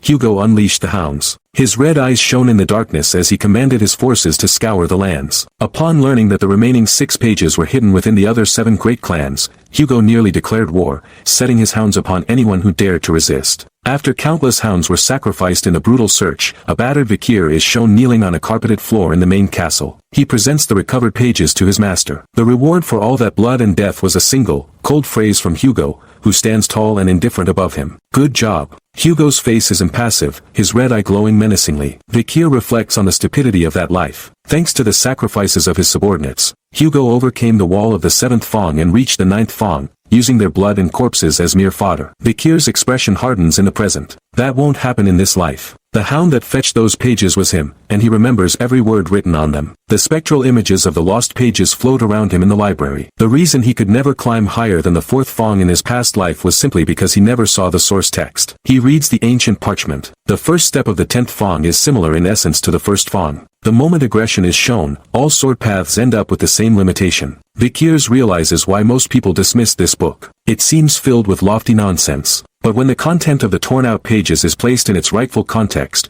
the pretentious fabrications transform into a puzzle that depicts an epic painting. Bakir sits on the library floor, reading intensely as the light from the window shifts from night to the soft blue of dawn. Before his regression, he was a high-rank sword graduate in aura and had reached the 4th Fong in swordsmanship. He vows to regain that strength before he turns 15. The sun begins to rise, casting long beams of light across the library floor. Bakir finally closes the book. That should be enough. He wonders if he focused all day, realizing that he has memorized the text to the point where he can recite it backwards. He stands up, sensing that the guardian knights are not nearby. He takes a stance in the aisle. He may be unable to draw 10 fangs with the body of a child, but he might be able to reach the 5th Fong now, something he couldn't reach in his past life. He closes his eyes, and a white silhouette appears in his mind's eye, mirroring his posture. Bakir moves. Baskerville 1st Fong. Crimson energy flares around his arm. He transitions seamlessly. 2nd Fong. The aura trails behind his movements like a phantom limb. 3rd Fong. The strikes become faster, more precise. 4th Fong. He spins in the air, sweat flying from his face as he executes the technique. As he moves, memories of his shabby past life flood back. He had obtained the highest rank graduate aura through sheer hard work, yet he was looked down upon by the main house because he couldn't learn a swordsmanship fit for it. The only reason he was unable to reach the 5th Fong or higher was his status as an illegitimate child. Bakir grits his teeth, his eyes burning with determination. As if he would live such a life over again, he pushes his body to the limit. The white silhouette in his mind begins to change, the gaseous aura condensing and transforming into a liquid form. The image of an ancestor with a long mustache appears within the energy. Bakir strikes out with his hand. 5th Fong. The air screams as the red aura lashes out. He lands, panting heavily, sweat dripping from his chin. It feels a bit lacking without a sword, but he has done it. He managed to draw the 5th Fong. A warm feeling rises from his heart, almost making him choke. He wants to cry tears of joy at finally breaking through the wall that held him back for a lifetime. He looks around, wishing for a sword to test his new power. In the entire history of Baskerville, the young hound's fangs were growing faster than anyone else's, and they were aimed directly at his master's throat. A chart of power levels flashes in his mind. The 1st circle magician equals a low-rank sword expert and the 1st Fong. The 4th circle equals a low-rank sword graduate and the 4th Fong. The 7th circle equals a sword master and the 7th Fong. Bakir realizes he has succeeded in drawing the 5th Fong, which corresponds to a mid-rank sword graduate. He looks down at his hands. If he can just boost his mana now, he will be able to reach the point he was at before he regressed. His mana hole is growing steadily as well. He clenches his fist, feeling the power coursing through him. It has grown by a whole dimension through this enlightenment. The red aura around his hand flows like water. This flowing, liquid aura is the mark of a graduate. He has leveled up from a high-rank sword expert to a low-rank graduate. He stares at his small, 8-year-old hand in disbelief. This is the level he reached when he was 30 in his past life. To reach it at only age 8 is monumental. Sword graduate is on a completely different level than a sword expert. As the gaseous aura turns into liquid form, its density increases, and its ability to change form becomes less limited. He has also obtained a swordsmanship greater than the one he wielded before. One that doesn't just stop at the 5th form, but has infinite potential to reach the 10th form. The stabbing canine style he learned before would allow him to become stronger faster, but its limits were clear. Compared to that, lurking embedded teeth is a perfect swordsmanship that fuses both offense and defense and has no limit to its growth. Vikir picks up the book from the windowsill. If he just puts his mind to it, he will be able to even face someone who is a graduated medium rank. He calculates his odds. 100% chance of success if it's an assassination, 50% if it's a frontal assault. The problem now is how much he should reveal to Hugo. He envisions Hugo sitting at his desk with the evaluator. The amount of strength Vikir reveals can't be too much or too little. He pulls a small, silver device from his pocket. He has to plant a sufficient level of expectation in Hugo so that he can continue to drain benefits from him. Vikir activates the device, a small, focused beam of heat emerging from it. He holds it over the open book. A warm glow illuminates the page as the beam burns a precise hole through the text. He grins, his red eyes shining with malice. With this, the chance of Hugo and his hunting dogs reaching the 10th tooth is gone for good. The paper smolders and burns. Except for me, that is. Suddenly, voices are heard from the hallway. The guards sniff the air, alarmed. What is this smell? They rush toward the source of the smoke, finding young Master Vikir standing alone in the dim light of the library. Vikir stands amidst the haze of smoke as 2 guards rush into the library, their footsteps heavy on the wooden floor. They spot the silhouette of the boy standing in the aisle. One of them calls out in a panic, addressing him as young Master Vikir and asking what he has done.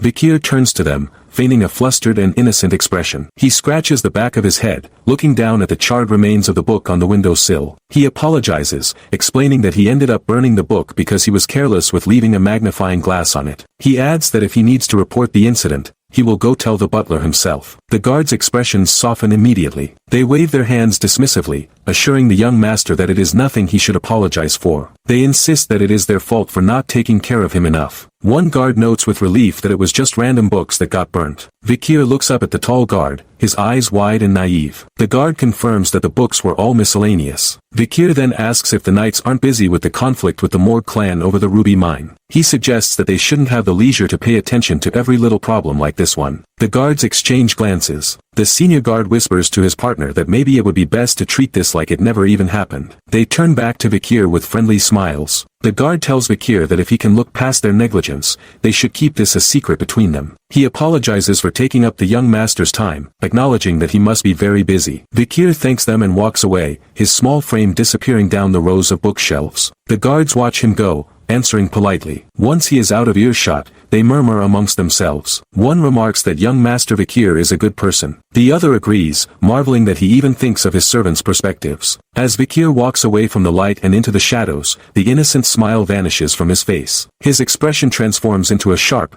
calculating smirk, his red eyes gleaming with satisfaction. He utters a low sound of amusement, pleased that his act has successfully deceived them. The scene shifts to the imposing interior of the main castle. A title card announces the 10th chapter of the Revenge of the Sword Clan's Hound. In a lavishly decorated hallway, the warm glow of chandeliers illuminates the path to Hugo Le Baskerville's office. Inside, Vikir stands before his father's desk. Hugo sits in a high-backed leather chair, looking down at his son with a piercing gaze. The elderly butler stands dutifully by his side. Hugo gets straight to the point. He asks if Vikir had an enlightenment. Vikir meets his father's gaze and replies simply that he had a little bit. Hugo touches his chin, a hint of intrigue in his expression. He lets out a small chuckle and asks Vikir to describe what he felt and realized inside the library. Vikir adopts a thoughtful pose, hand on his chin, acting as if he is struggling to find the words. He describes feeling something warm and sharp, while also soft and wave-like. He tells his father he felt something like that. The butler's eyes widen behind his spectacles. He leans forward slightly, asking Hugo if it could be aura. The concept of aura is explained as proof that one has truly entered the world of the sword. Usually, Even prodigies who train without rest have to be at least 15 years old to enter the realm of a low-rank sword expert. Hugo stares at his son, his mind racing. He thinks to himself that Vikir is only an 8-year-old child. The idea seems preposterous, yet the boy's description is accurate. He leans forward, his red eyes locking onto Vikir's. He asks if Vikir could show his father what that is. Vikir beams a bright, childish smile and agrees immediately. The setting changes to a massive, circular arena. Sunlight streams down into the pit where Vikir stands alone. High above in the stands, trainees and soldiers look down with concern. Whispers ripple through the crowd. They question the sanity of the situation. Vikir stands calmly in the center of the dusty arena floor. He draws a simple iron sword, his expression shifting from cheerful to focused. The blade hums as he grips it. Up in the viewing box, the butler asks the clan head how he is thinking of testing the young master's skill. Hugo sits with his legs crossed, looking relaxed but attentive. He states that he will send in a suitable demonic beast for him. A heavy iron gate slowly lifts at the far end of the arena. From the darkness, a massive, muscular figure emerges, bound in thick chains held by a handler. The creature breathes heavily, its breath visible in the air. Hugo explains that he starved this one to make it a little more sensitive. The beast steps into the light. It is a hulking orc, its green skin rippling with muscle. A metal muzzle covers its lower face, and chains restrict its arms. The handler struggles to keep pace with the monster's long strides.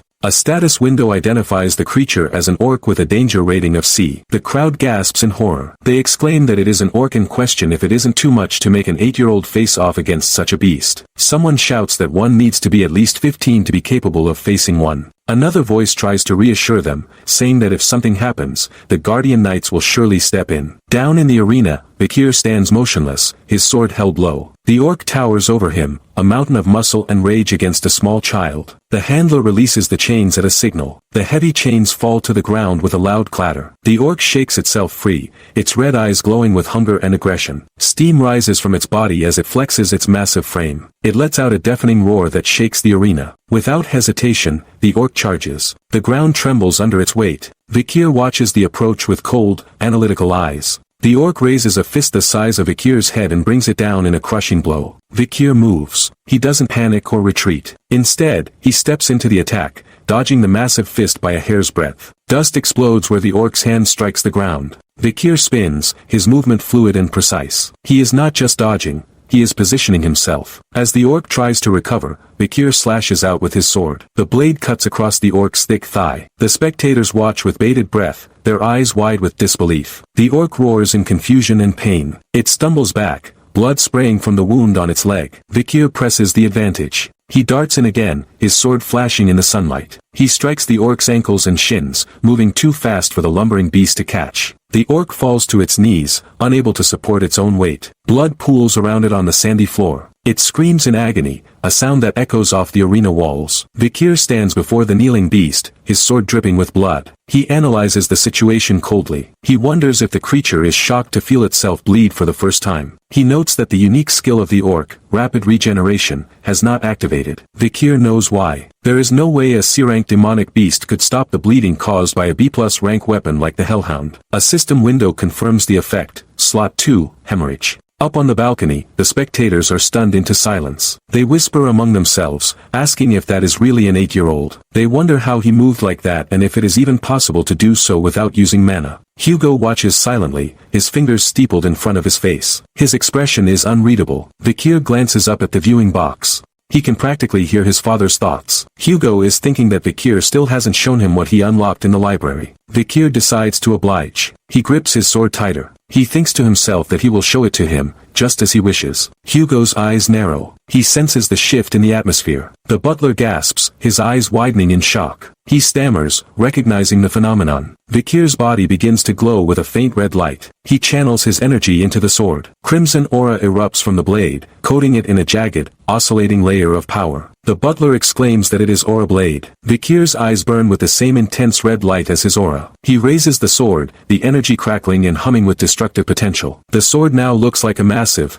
blood-red fawn. The orc, sensing imminent death, cowers on the ground, whimpering. Vikir leaps into the air, bringing the aura-coated sword down in a devastating overhead strike. The red energy trails behind him like a comet. Hugo flinches slightly in his seat, surprised by the sheer intensity of the power displayed. The blade connects. A massive explosion of red energy engulfs the orc. Dust and debris are thrown into the air. As the dust settles, the butler adjusts his glasses, his voice trembling with awe. He states that it is a low-rank sword expert's aura. He congratulates the clan head, declaring that the genius of this generation has appeared. Hugo, however, looks troubled. Sweat beads on his forehead. He clears his throat and asks the butler if that is what he thinks. The butler is confused, continuing his praise, saying that even amongst all the clans of the empire, there will never be a genius like this. Hugo cuts him off sharply. He tells the butler to stop. He points out a detail the butler missed. Looking closer, the orc was a little odd. Vikir stands in the arena, the red aura fading from his sword. The orc lies defeated before him. Hugo explains his observation. The speciality of orcs is their incredible regeneration, but that one hasn't stopped bleeding. He concludes that Vikir had only won because the orc had been weakened a lot. Hugo leans back in his chair, a look of disappointment or perhaps denial on his face. He mutters that Vikir can't be honest with himself and be happy. Suddenly, a voice calls out from the arena floor. Vikir looks up at the balcony, his face flushed with the exertion of the fight but his smile bright and challenging. He asks his father to wait.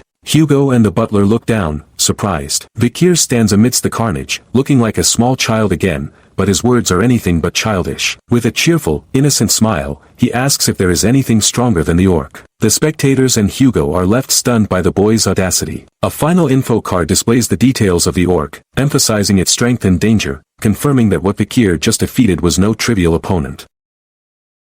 Vikir stands in the center of the arena, surrounded by the dust of his previous victory. He looks up at the balcony where his father and the butler stand, his expression shifting from innocent to challenging. He calls out to Hugo, asking a question that hangs heavy in the air. He wants to know if there is anything stronger than the orc he just defeated. Hugo and the butler stare down, their eyes wide with surprise at the boy's audacity. Vikir smiles brightly, a look of pure, childish confidence masking the calculating mind beneath. The spectators in the stands begin to murmur, their whispers rippling through the crowd. They question the sanity of the request, wondering if the young master has lost his mind or if an orc truly wasn't enough to satisfy his battle lust. Vikir ignores them, his thoughts turning inward. He calculates that he must reveal a sufficient amount of strength now. If he is lucky, this achievement will be recognized, and he will gain the leverage needed to separate from Hugo, perhaps to be dispatched into the wild or enrolled in the academy. Hugo leans forward, a dark smile spreading across his face. He notes with evident satisfaction that the orc captured from faraway lands was not enough to satiate his son's hunger. He agrees with Vikir's assessment, stating that at his age, he needs to experience real combat to grow. Hugo turns to the elderly butler and inquires about a specific specimen,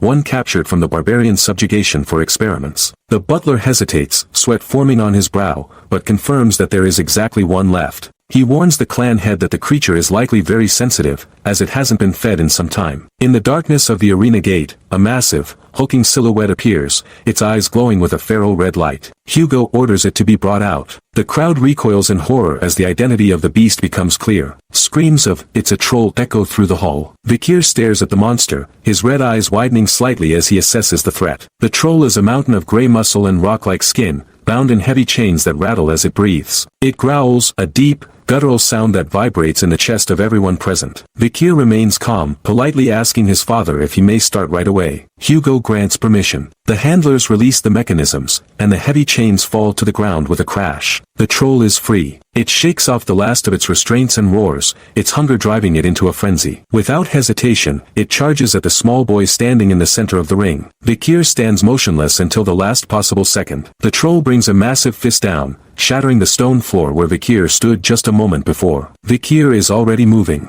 He darts away from the impact zone, his movements fluid and precise. The troll swings its arms wildly, tearing through the air, but Vikir weaves through the barrage, dodging every attack by a hair's breadth. The ground cracks and splinters under the troll's rampage, but Vikir remains untouched. He observes the creature closely, analyzing its speed and attack patterns. The spectators watch in confusion. They see openings where Vikir could attack, yet he only dodges. They whisper among themselves, questioning his strategy and wondering why he doesn't strike back. Hugo, however, watches with a keen, approving eye. He murmurs that it is a good decision. He explains to the butler that the troll's regenerative ability is outstanding. If one cannot inflict a fatal injury in a single strike, attacking is merely a waste of energy. Strategy is required to hunt such a beast. Vikir continues his dance of evasion, leaping over sweeping blows and ducking under crushing fists. Internally, his thoughts are far more arrogant than his desperate appearance suggests. He finds the troll incredibly slow and feels no pressure whatsoever. He realizes he must keep up the act of a struggling prodigy to avoid suspicion. He knows he could easily kill the monster if he revealed his true strength,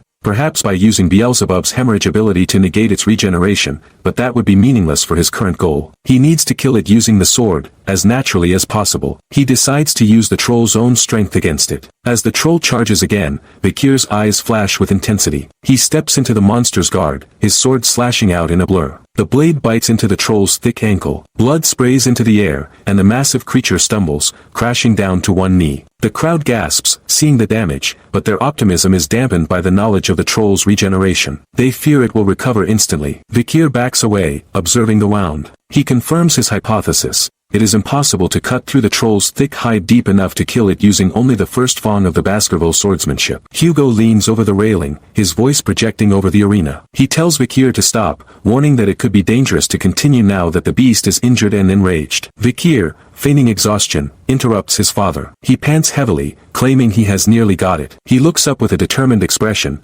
stating that he thinks he will be able to realize something if he fights just a bit longer. He sets a condition for himself. If he cannot finish it with his next attack, he will abandon the fight. Hugo pauses, studying his son's resolve, before giving a curt command to continue. The troll pulls itself up, the wound on its leg already knitting together. It roars, its fury reaching a fever pitch as it prepares to crush the insect that dared to hurt it. Vikir grips his sword tight, the metal humming in his hand. He asks himself how much power he should reveal, but he knows the answer was set from the beginning. He wants to construct a scenario where it appears he received enlightenment during the desperation of combat, gaining awareness of the next level of swordsmanship. As the troll lunges, Vikir channels his energy. A jagged, intense crimson aura erupts from his blade, far larger and more unstable than before. The energy twists and crackles, taking the shape of a massive, blood-red fawn ready to devour its prey. Vikir swings the aura-coated sword to meet the charging monster. Vikir swings the blade, and the jagged crimson aura tears through the air. The energy is raw and concentrated, forming a massive, serrated edge that descends upon the troll. The monster's eyes widen in sheer terror as the red light consumes its vision. The blade connects, slicing through the creature's thick neck and torso with terrifying ease. Blood erupts in a violent spray, painting the air red as the massive beast is cleaved by the overwhelming force. On the balcony, Hugo's eyes widen behind his glasses, his composure cracking for the first time. Beside him, the butler sweats profusely, his mouth agape at the impossible sight. The children in the stands are frozen in shock, their faces pale as they witness the brutal execution. Narration reveals the weight of this moment within the Baskerville swordsman clan of blood and iron. A person's life is strictly defined by a formula. Usually, it is around age 15 when a child can first imbue mana into a sword and exude an aura. At that point, most hunting dogs learn the first fong of Baskerville swordsmanship. But for the first time in the clan's history, the massive body of a troll lies dead at the feet of an 8-year-old. Vikir stands over the corpse, panting. The narration confirms the impossible. The second fong, a level usually reached by his brothers at age 18, has been achieved by a child. An irregular was born. Vikir breaks the tension with a bright, innocent laugh, scratching the back of his head. He smiles sheepishly, acting as if he barely survived, and remarks that he ended up winning. Hugo stares down from the shadows of the balcony, his face a mask of disbelief and intensity. He whispers to himself, asking what exactly he just witnessed. The scene widens to show the entire arena, the dust settling around the small boy and the hulking carcass of the troll, emphasizing the disparity in their sizes. 1 week later, the setting shifts to the gloomy, high-ceilinged dining hall of the Baskerville estate. The children eat in silence at long wooden tables. Vikir sits alone, stirring his spoon through a bowl of brown soup. He thinks to himself that no matter how much he eats, he cannot get used to this random meat stew. He looks around, noticing the empty seats near him. The other children are keeping their distance, casting nervous glances in his direction. Vikir recalls the immediate aftermath of the fight. Seeing Hugo flustered was quite a sight, but before he could gauge the reaction further, the butler had rushed in, shouting for the clan head and hurriedly escorting Vikir back to his room. Vikir continues to eat, analyzing his current status. The power he revealed to the public is the Baskerville second fong, the strength of a medium-rank sword expert. However, he knows the truth is far more dangerous. In his mind, he visualizes his true potential, a weak Baskerville fifth fong, which approximates the strength of a low-rank graduate. He glances down at his wrist, where a new tattoo has formed. He calculates that if he includes the skill he absorbed from the troll, he is likely stronger than a regular graduate. The system interface in his mind displays the new acquisition, Slot 3, Ultra Regeneration, taken from the troll, ranked C+. He touches his stomach, noting that his appetite has definitely increased after acquiring the power of Beelzebub. As he eats, 3 figures approach his table. Vikir stops, his eyes narrowing. The triplets stand there, looking down at him. Vikir's internal monologue turns cold. He wonders what these bastards are up to now. His eye glows with a menacing red light as he assumes they have come to start trouble. Vikir decides he might just punch them first and think later. He clenches his fists, ready to strike. Suddenly, one of the triplets speaks, his voice trembling. He asks Vikir if he went too easy on them back then. Vikir pauses, confused by the tone. The triplets look terrified, sweating nervously. One of them stammers, clarifying that they didn't mean to offend. They just wanted to tell him that the way he killed the Cerberus and the troll was cool. Vikir is so taken aback that he spits his mouth full of water across the table. The triplets jump, asking in panic if he is okay. Vikir wipes his mouth, staring at them in disbelief. He wonders internally what is happening. Are they trying to play both sides? Or are they trying to trick him? He feels goosebumps rising on his arms, finding their sudden respect deeply unsettling. He thinks that maybe he should still punch them just to be safe. Before he can act, a shadow falls over him. A voice calls out, addressing him as young Master Beecher. Vikir flinches, startled by the sudden presence. He turns to see the elderly butler, Barrymore, leaning down with a serious expression. Vikir stammers the butler's name. Barrymore adjusts his glasses, his face unreadable but urgent. He informs Vikir that he needs to quickly go visit the clan head. Vikir's expression shifts from confusion to seriousness. The scene transitions to the exterior of the main castle, where flags bearing the Baskerville crest wave in the wind against a dusk sky. Vikir arrives at the heavy wooden doors of the clan head's office. Inside, the room is bathed in the warm glow of lamps. Hugo Baskerville sits in a high-backed chair, his arms crossed, exuding an aura of absolute authority. He looks at Vikir with sharp, red eyes and says simply that it has been a while. Inside the office, Hugo sits with his legs crossed, his posture relaxed but imposing. Opposite him, a guest speaks, noting that Sir Hugo appears the same as ever. The speaker is an older man with slick-back gray hair and a goatee, wearing the blue robes of a mage. A caption identifies him as Adolphe Morgue, the agent of the Morgue clan head. Adolphe sits comfortably on a plush sofa, expressing his hope that this year's annual event will conclude without significant issues. He points out that the joint training has proceeded smoothly so far, but then brings up the past, asking if there weren't some severely injured people from both clans last year. He implies that if such violence isn't an issue, then what exactly counts as one? Hugo's expression hardens, a vein pulsing on his temple as he takes offense at the terminology. He corrects Adolphe, stating that calling a mere scratch severe injury suggests that the children of the Morgue clan are overdramatic. His red eyes glow with a subtle, threatening intensity. Adolphe counters with a smug smile, claiming that such sensitivity stems from the Morgues being prestigious and classy. The air in the room suddenly grows heavy as their manas clash. A jagged blue aura flares around Adolphe, while a menacing crimson aura erupts from Hugo, the two powers pushing against each other in a silent contest of dominance. Narration describes the standoff between the prestigious magic clan,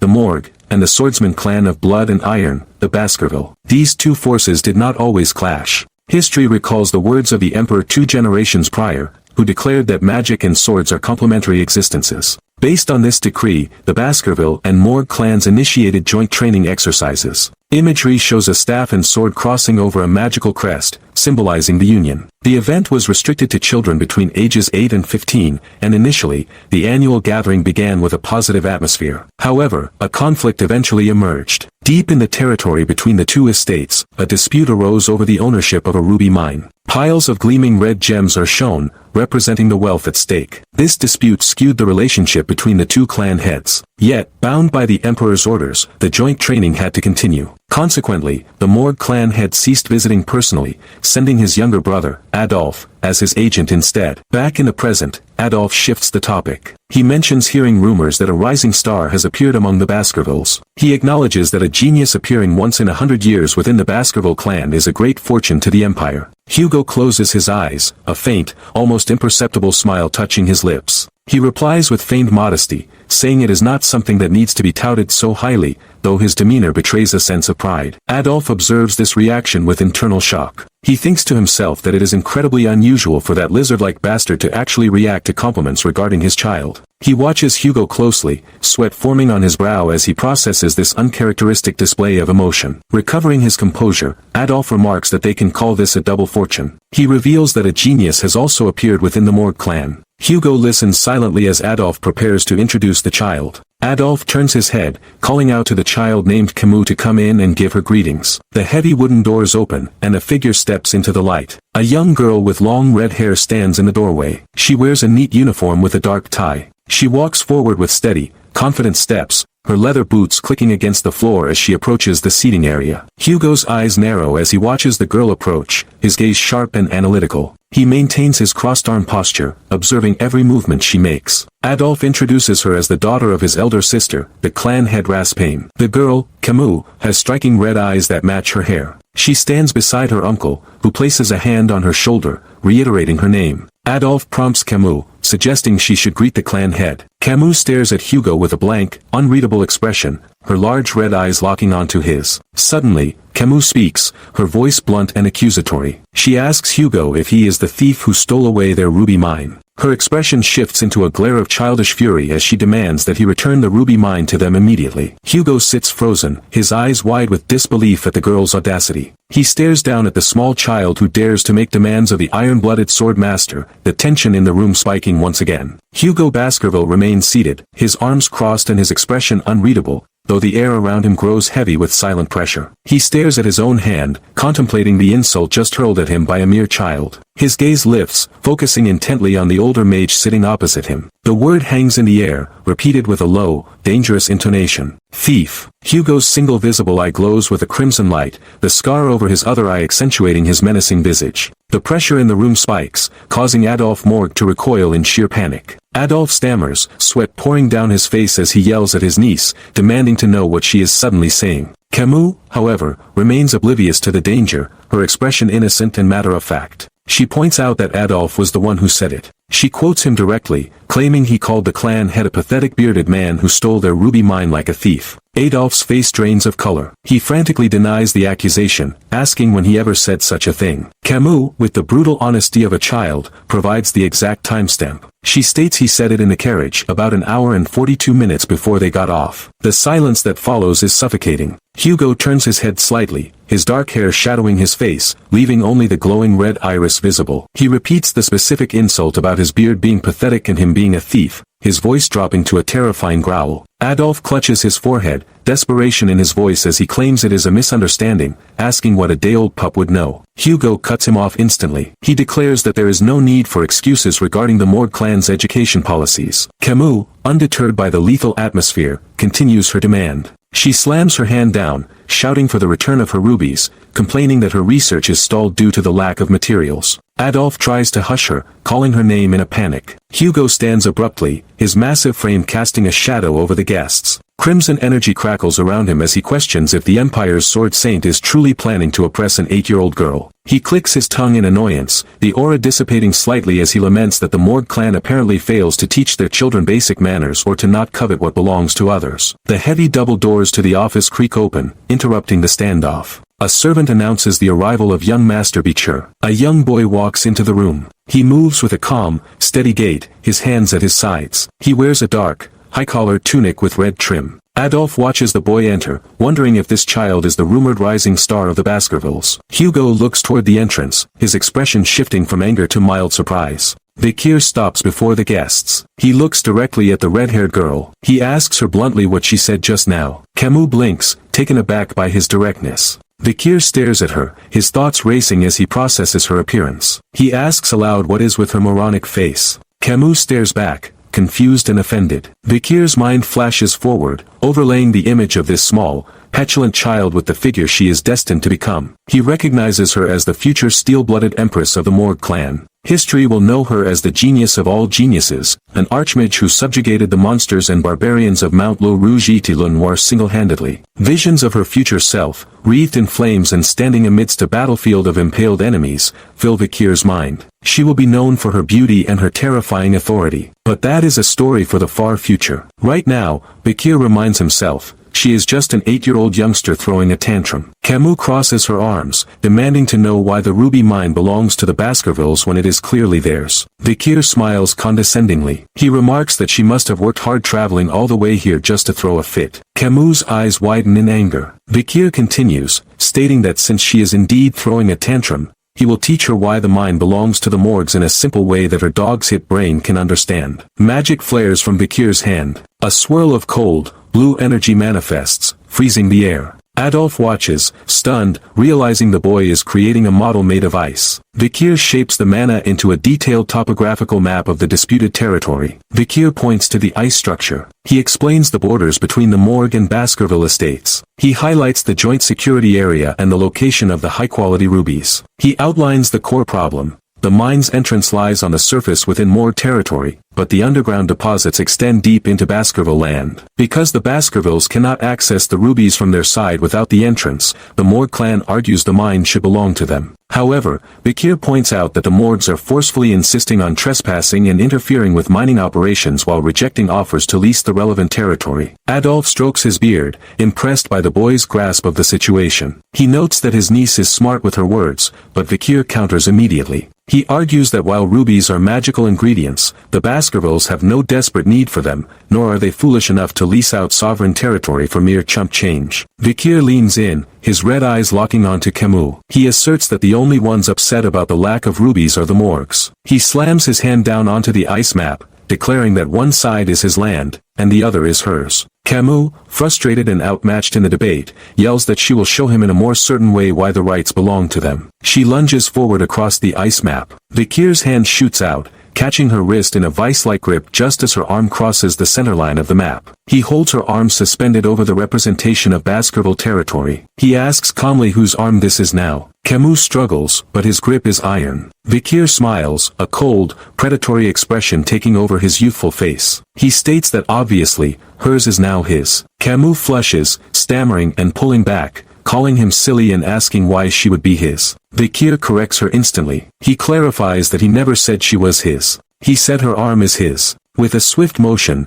Vikir produces a dagger, pressing the flat of the blade against her forearm. His eyes glow with a terrifying intensity as he asks if she is questioning ownership when her arm has clearly passed into their territory. Camus freezes, staring at the blade. Vikir grips her wrist tighter. He reminds her of her own logic. She claimed the Baskervilles had no real interest in rubies, implying that presence dictates ownership. He raises the knife, the blade glinting in the light. He declares that he will show her that her arm is now his property. He brings the knife down with a sharp, decisive motion. Camus screams in terror, squeezing her eyes shut. She cries out for her uncle to save her. Adolf leaps from his seat, shouting for the brat to step away from his niece immediately. His mana flares, a blue aura erupting around him as he prepares to intervene. Vikir stops the blade millimeters from her skin. The threat was a feint, a lesson delivered with terrifying precision. Camus yanks her arm free and scrambles back, throwing herself into her uncle's arms, sobbing that he tried to take her arm. Adolf holds his trembling niece, his face twisted in fury. He turns his glare toward Hugo, demanding to know what the meaning of this is. Hugo sits silently, observing the chaos with a stoic, almost bored expression. Adolf Morgue screams at the man sitting across from him, his hand protectively clutching the back of Camus' head. He demands an explanation from the clan head for the threat just issued against his niece. Hugo Baskerville remains seated, his demeanor cold and unyielding. He addresses the boy standing in the center of the room, stating that his joke went a bit too far. Vikir smiles innocently, his eyes closed in a cheerful expression. He wipes the blade of his dagger on his sleeve, casually cleaning the steel. He apologizes, claiming that such jokes are commonplace between brothers within the Baskerville clan. Adolf stares in disbelief, sweat beading on his forehead. He repeats the word toy, incredulous that a lethal weapon is being dismissed so lightly. He looks down at his niece, who is weeping into his chest, and questions why a child would even possess such an item. Vikir bows deeply, his posture respectful but his words laced with a subtle edge. He explains that he did not intend to make her cry. He adds that Baskerville children play with such toys before they even turn one, implying a vast difference in their upbringing. Adolf's face twists with indignation. He turns his glare back to Hugo, accusing him of being overbearing and questioning the appropriateness of such a joke between children. Hugo ignores the outburst, his expression shifting to one of pragmatic resolve. He states that he has already formulated a solution regarding the ruby mine situation. He suggests that the Morgue clan will likely find the proposal agreeable and recommends they hurry to conclude the friendly competition. Camus,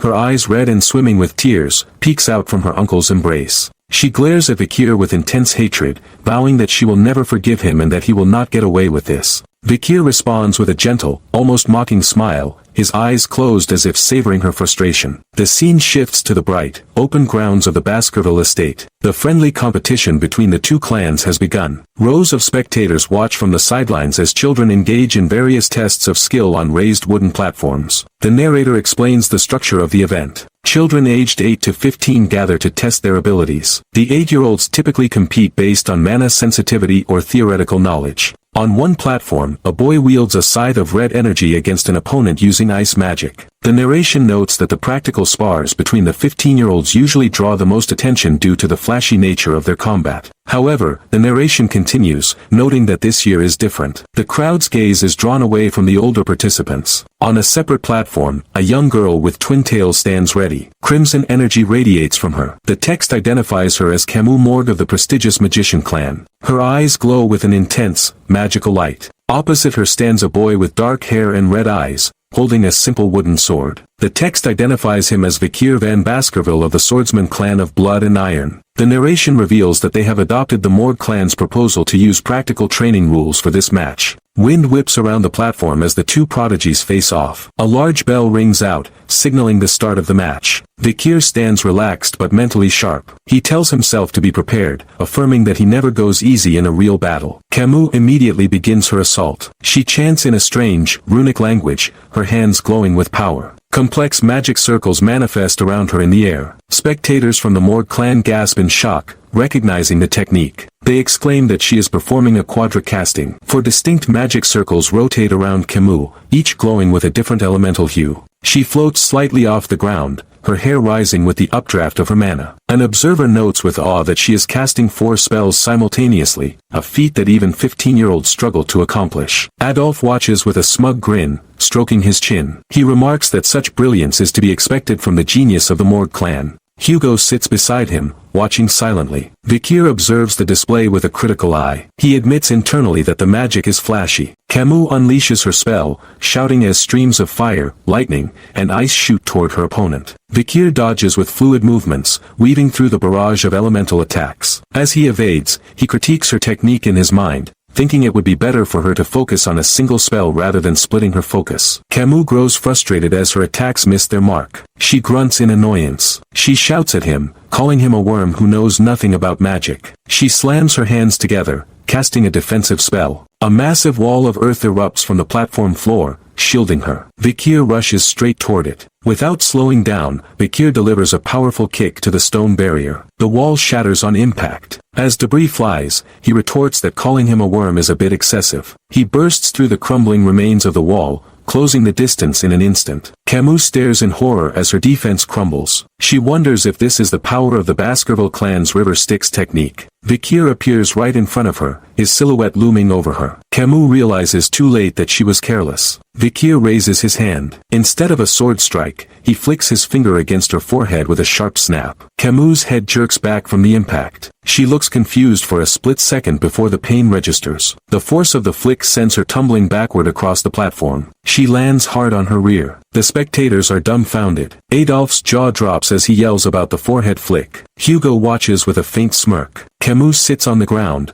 clutching her forehead. Tears well up in her eyes again as she stammers in disbelief at the indignity of the attack. She looks up at Vikir, her face flushed with anger and pain. She demands to know if he is going easy on her because she is his opponent. Vikir stands over her, rubbing his own forehead as if sympathizing with the pain he just inflicted. He smiles and suggests that since it clearly hurts, it would be better to end the match with his victory before things get worse. Camus refuses to accept defeat. A red bump swells on her forehead as she grits her teeth. She casts another spell, shouting for a double sand wall. 2 layers of thick stone walls rise up, barricading her from him. She laughs triumphantly from behind her fortification, betting that he won't be able to break through this time. Vikir stands on the other side, looking at the isolated section of wall. He thinks to himself that the wall is pointless since he can simply walk around it. He sighs, deciding to play along with her game a little longer. Vikir swings his wooden sword with tremendous force. The blade cuts through the air, striking the stone. The double wall explodes into fragments. Camus shrieks as her defense is obliterated once again.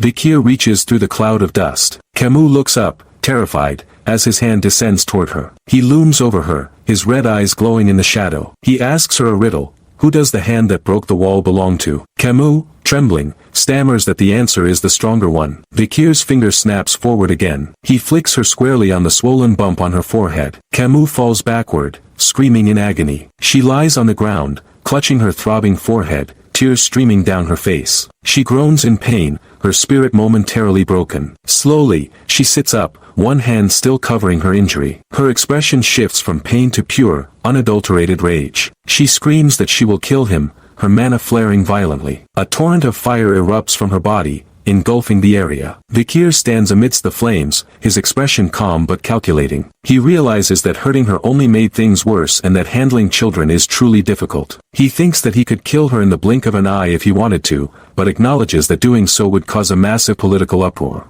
He dodges the wild streams of fire, looking for a solution. He wonders what he needs to do to appease her and calm the situation. He concludes that the cleanest way to handle such a mess is to use someone else. His gaze shifts to the adjacent platform. He sees another battle taking place. A boy with a sword is fighting a magician. The swordsman on the other platform swings his blade, shouting that he will cut through all the shitty magic. His sword slices through a wave of fire. Vikir watches the scene with interest. He observes the battle between a magician overusing fire and a swordsman recklessly cutting through spells. He thinks that this chaotic matchup might be exactly what he needs. Vikir observes the chaotic battlefield from his vantage point, his eyes narrowing as he processes the scene. He notes a battle taking place on the adjacent platform, where a magician is recklessly overusing fire magic against a swordsman who is cutting through spells with abandon. He calculates that this chaotic matchup might be exactly what he needs to resolve his current predicament. Camus, tears streaming down her face, screams at him, demanding to know why he isn't getting hit. She calls him a bastard and yells at him to stop running away and fight her properly. Vikir ignores her emotional outburst, his attention locked on the other duel. He watches as the swordsman on the other platform challenges his opponent to launch another attack. The magician complies, unleashing a massive, uncontrolled wave of fire.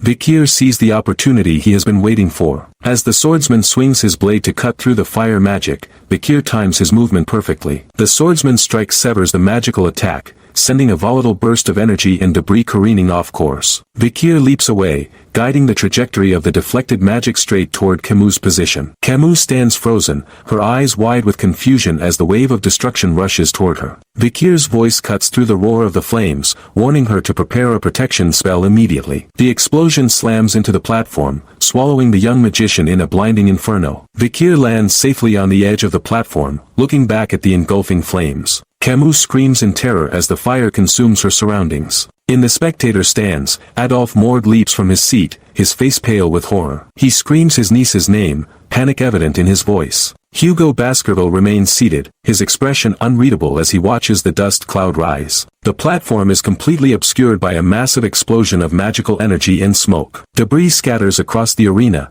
hiding the outcome from the onlookers. As the smoke billows, the spectators watch in stunned silence. Adolphe continues to shout for Camus, fearing the worst. Inside the thick cloud of dust, a small, trembling voice whispers, asking what to do. Camus is crouched on the floor, her face flushed red. She realizes that she managed to block the physical damage with her protection magic. However, a new problem presents itself. She looks down to see that the intense fire magic has burnt away all her clothes. She curls into a tight ball, covering herself with her arms, her face burning with shame. She thinks frantically that the smoke is currently hiding her, but once it fades, she will be exposed to everyone in the stadium. The thought of such public humiliation brings fresh tears to her eyes. She is certain she will be humiliated. She squeezes her eyes shut, her body shaking. She begs internally for anyone to help her. Suddenly, a pair of shoes steps into her field of vision. The footsteps stop right in front of her. A dark piece of clothing drops onto her head, draping over her shivering form. Camus looks up, startled and confused. She sees Vikir standing over her. He is shirtless, his upper body exposed to the cool air. He holds his hand out to her, his expression calm. He tells her to wear his jacket at least. Camus stares at him, her face turning an even darker shade of red.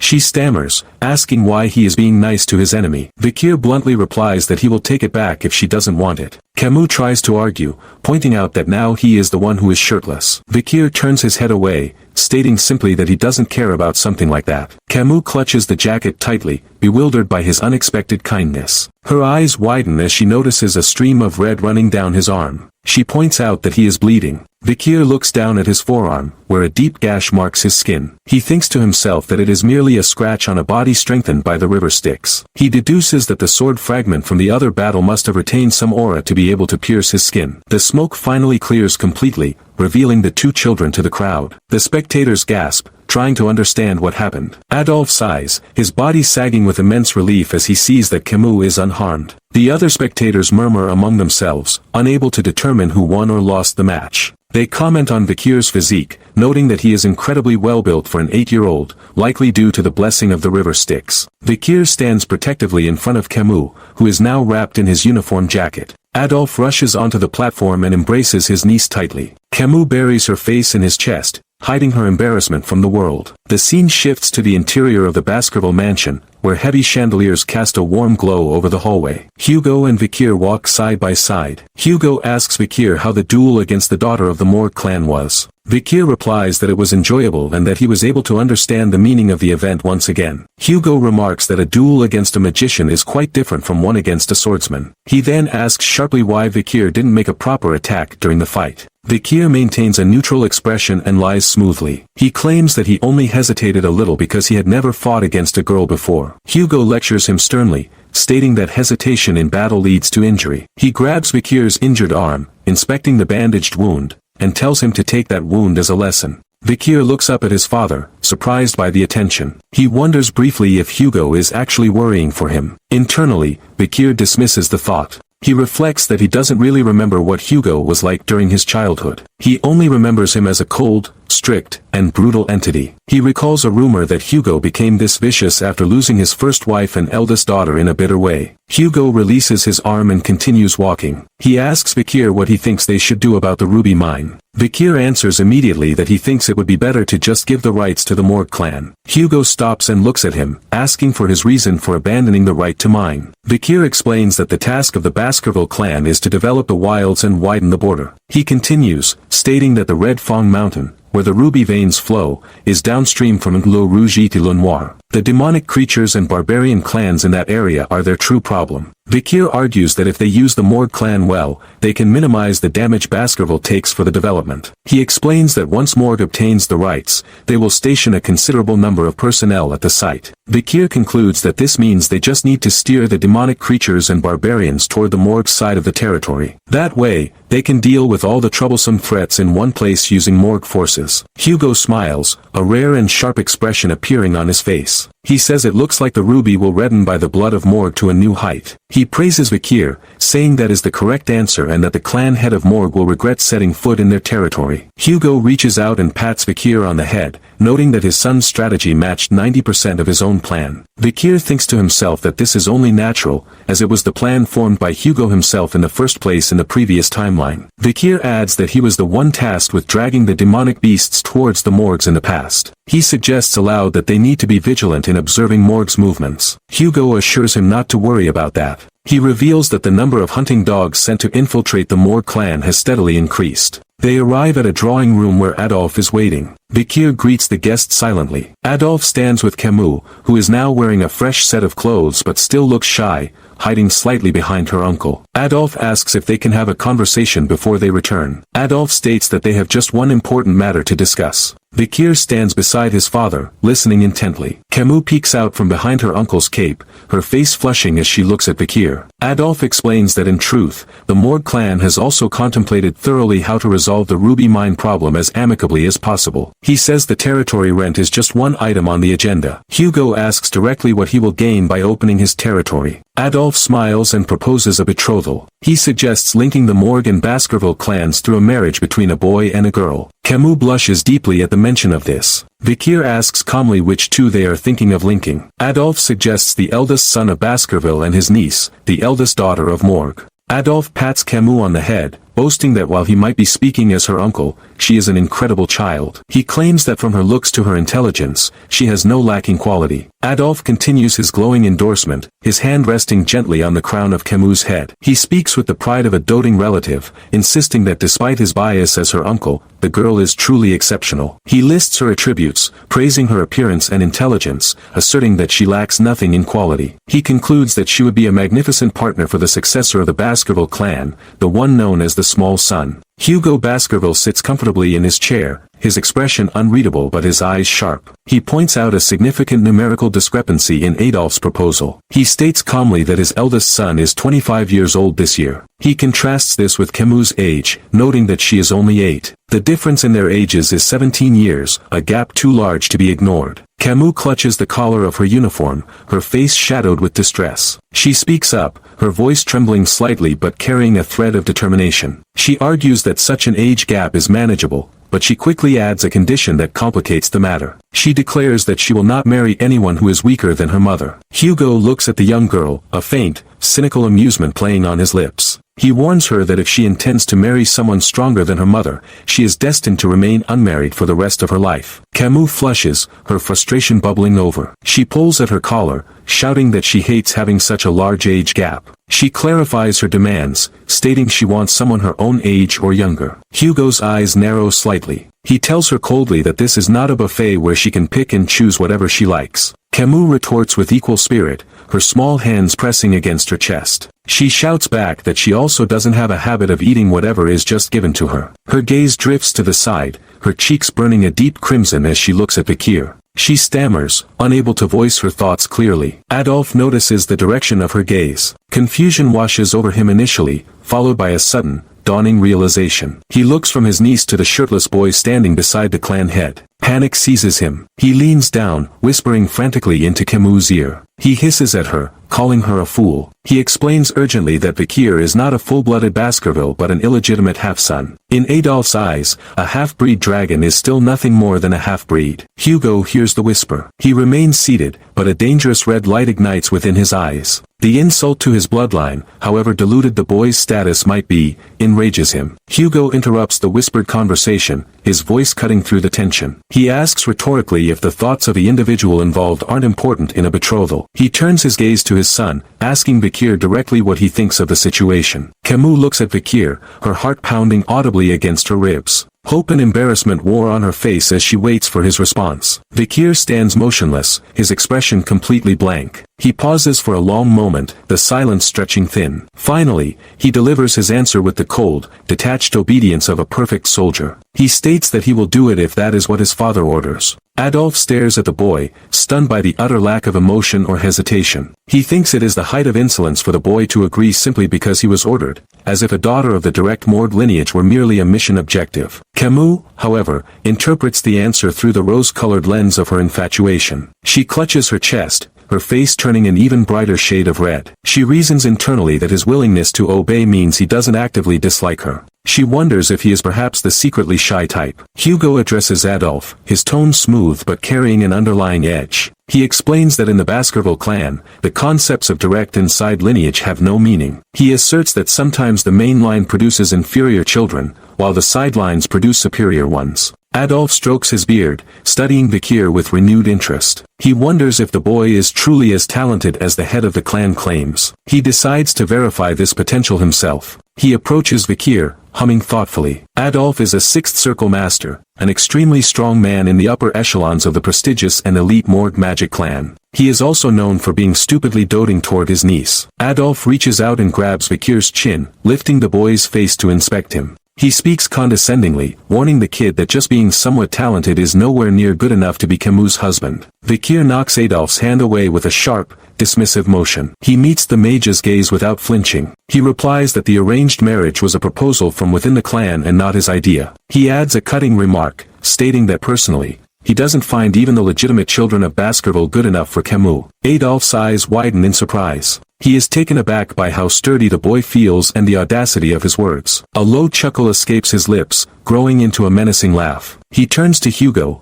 asking if he might have the chance to have a deep talk with this child. Camus panics, realizing her uncle's intent. She cries out, trying to intervene, insisting it isn't like that. Adolphe silences her with a raised hand, telling her to stay quiet. He insists that sometimes, things like this are in order. Hugo watches the exchange with disinterest. He grants permission, telling Adolf to proceed if he insists. Vikir steps forward, his face betraying no fear. The scene shifts to an outdoor training platform within the Baskerville estate. The sun casts long shadows over the stone courtyard. Vikir and Adolf stand opposite each other. Camus and Hugo observe from the sidelines. Adolf addresses the boy, announcing that he will be testing what Vikir is made of. He demands the boy show him everything he has. Vikir draws a practice sword, the metal gleaming dully in the light. Internally, he thinks that if he showed his true power, the old mage would faint on the spot. Aloud, he simply says he understands. Adolf begins to channel magic. Golden energy swirls around his hands as he offers a handicap. He manipulates the earth, fire, and water elements, fusing them together in a display of high-level control. The raw materials swirl and harden, forming a clay jar in midair. Camus watches in awe, recognizing the perfect harmonization of three distinct magics.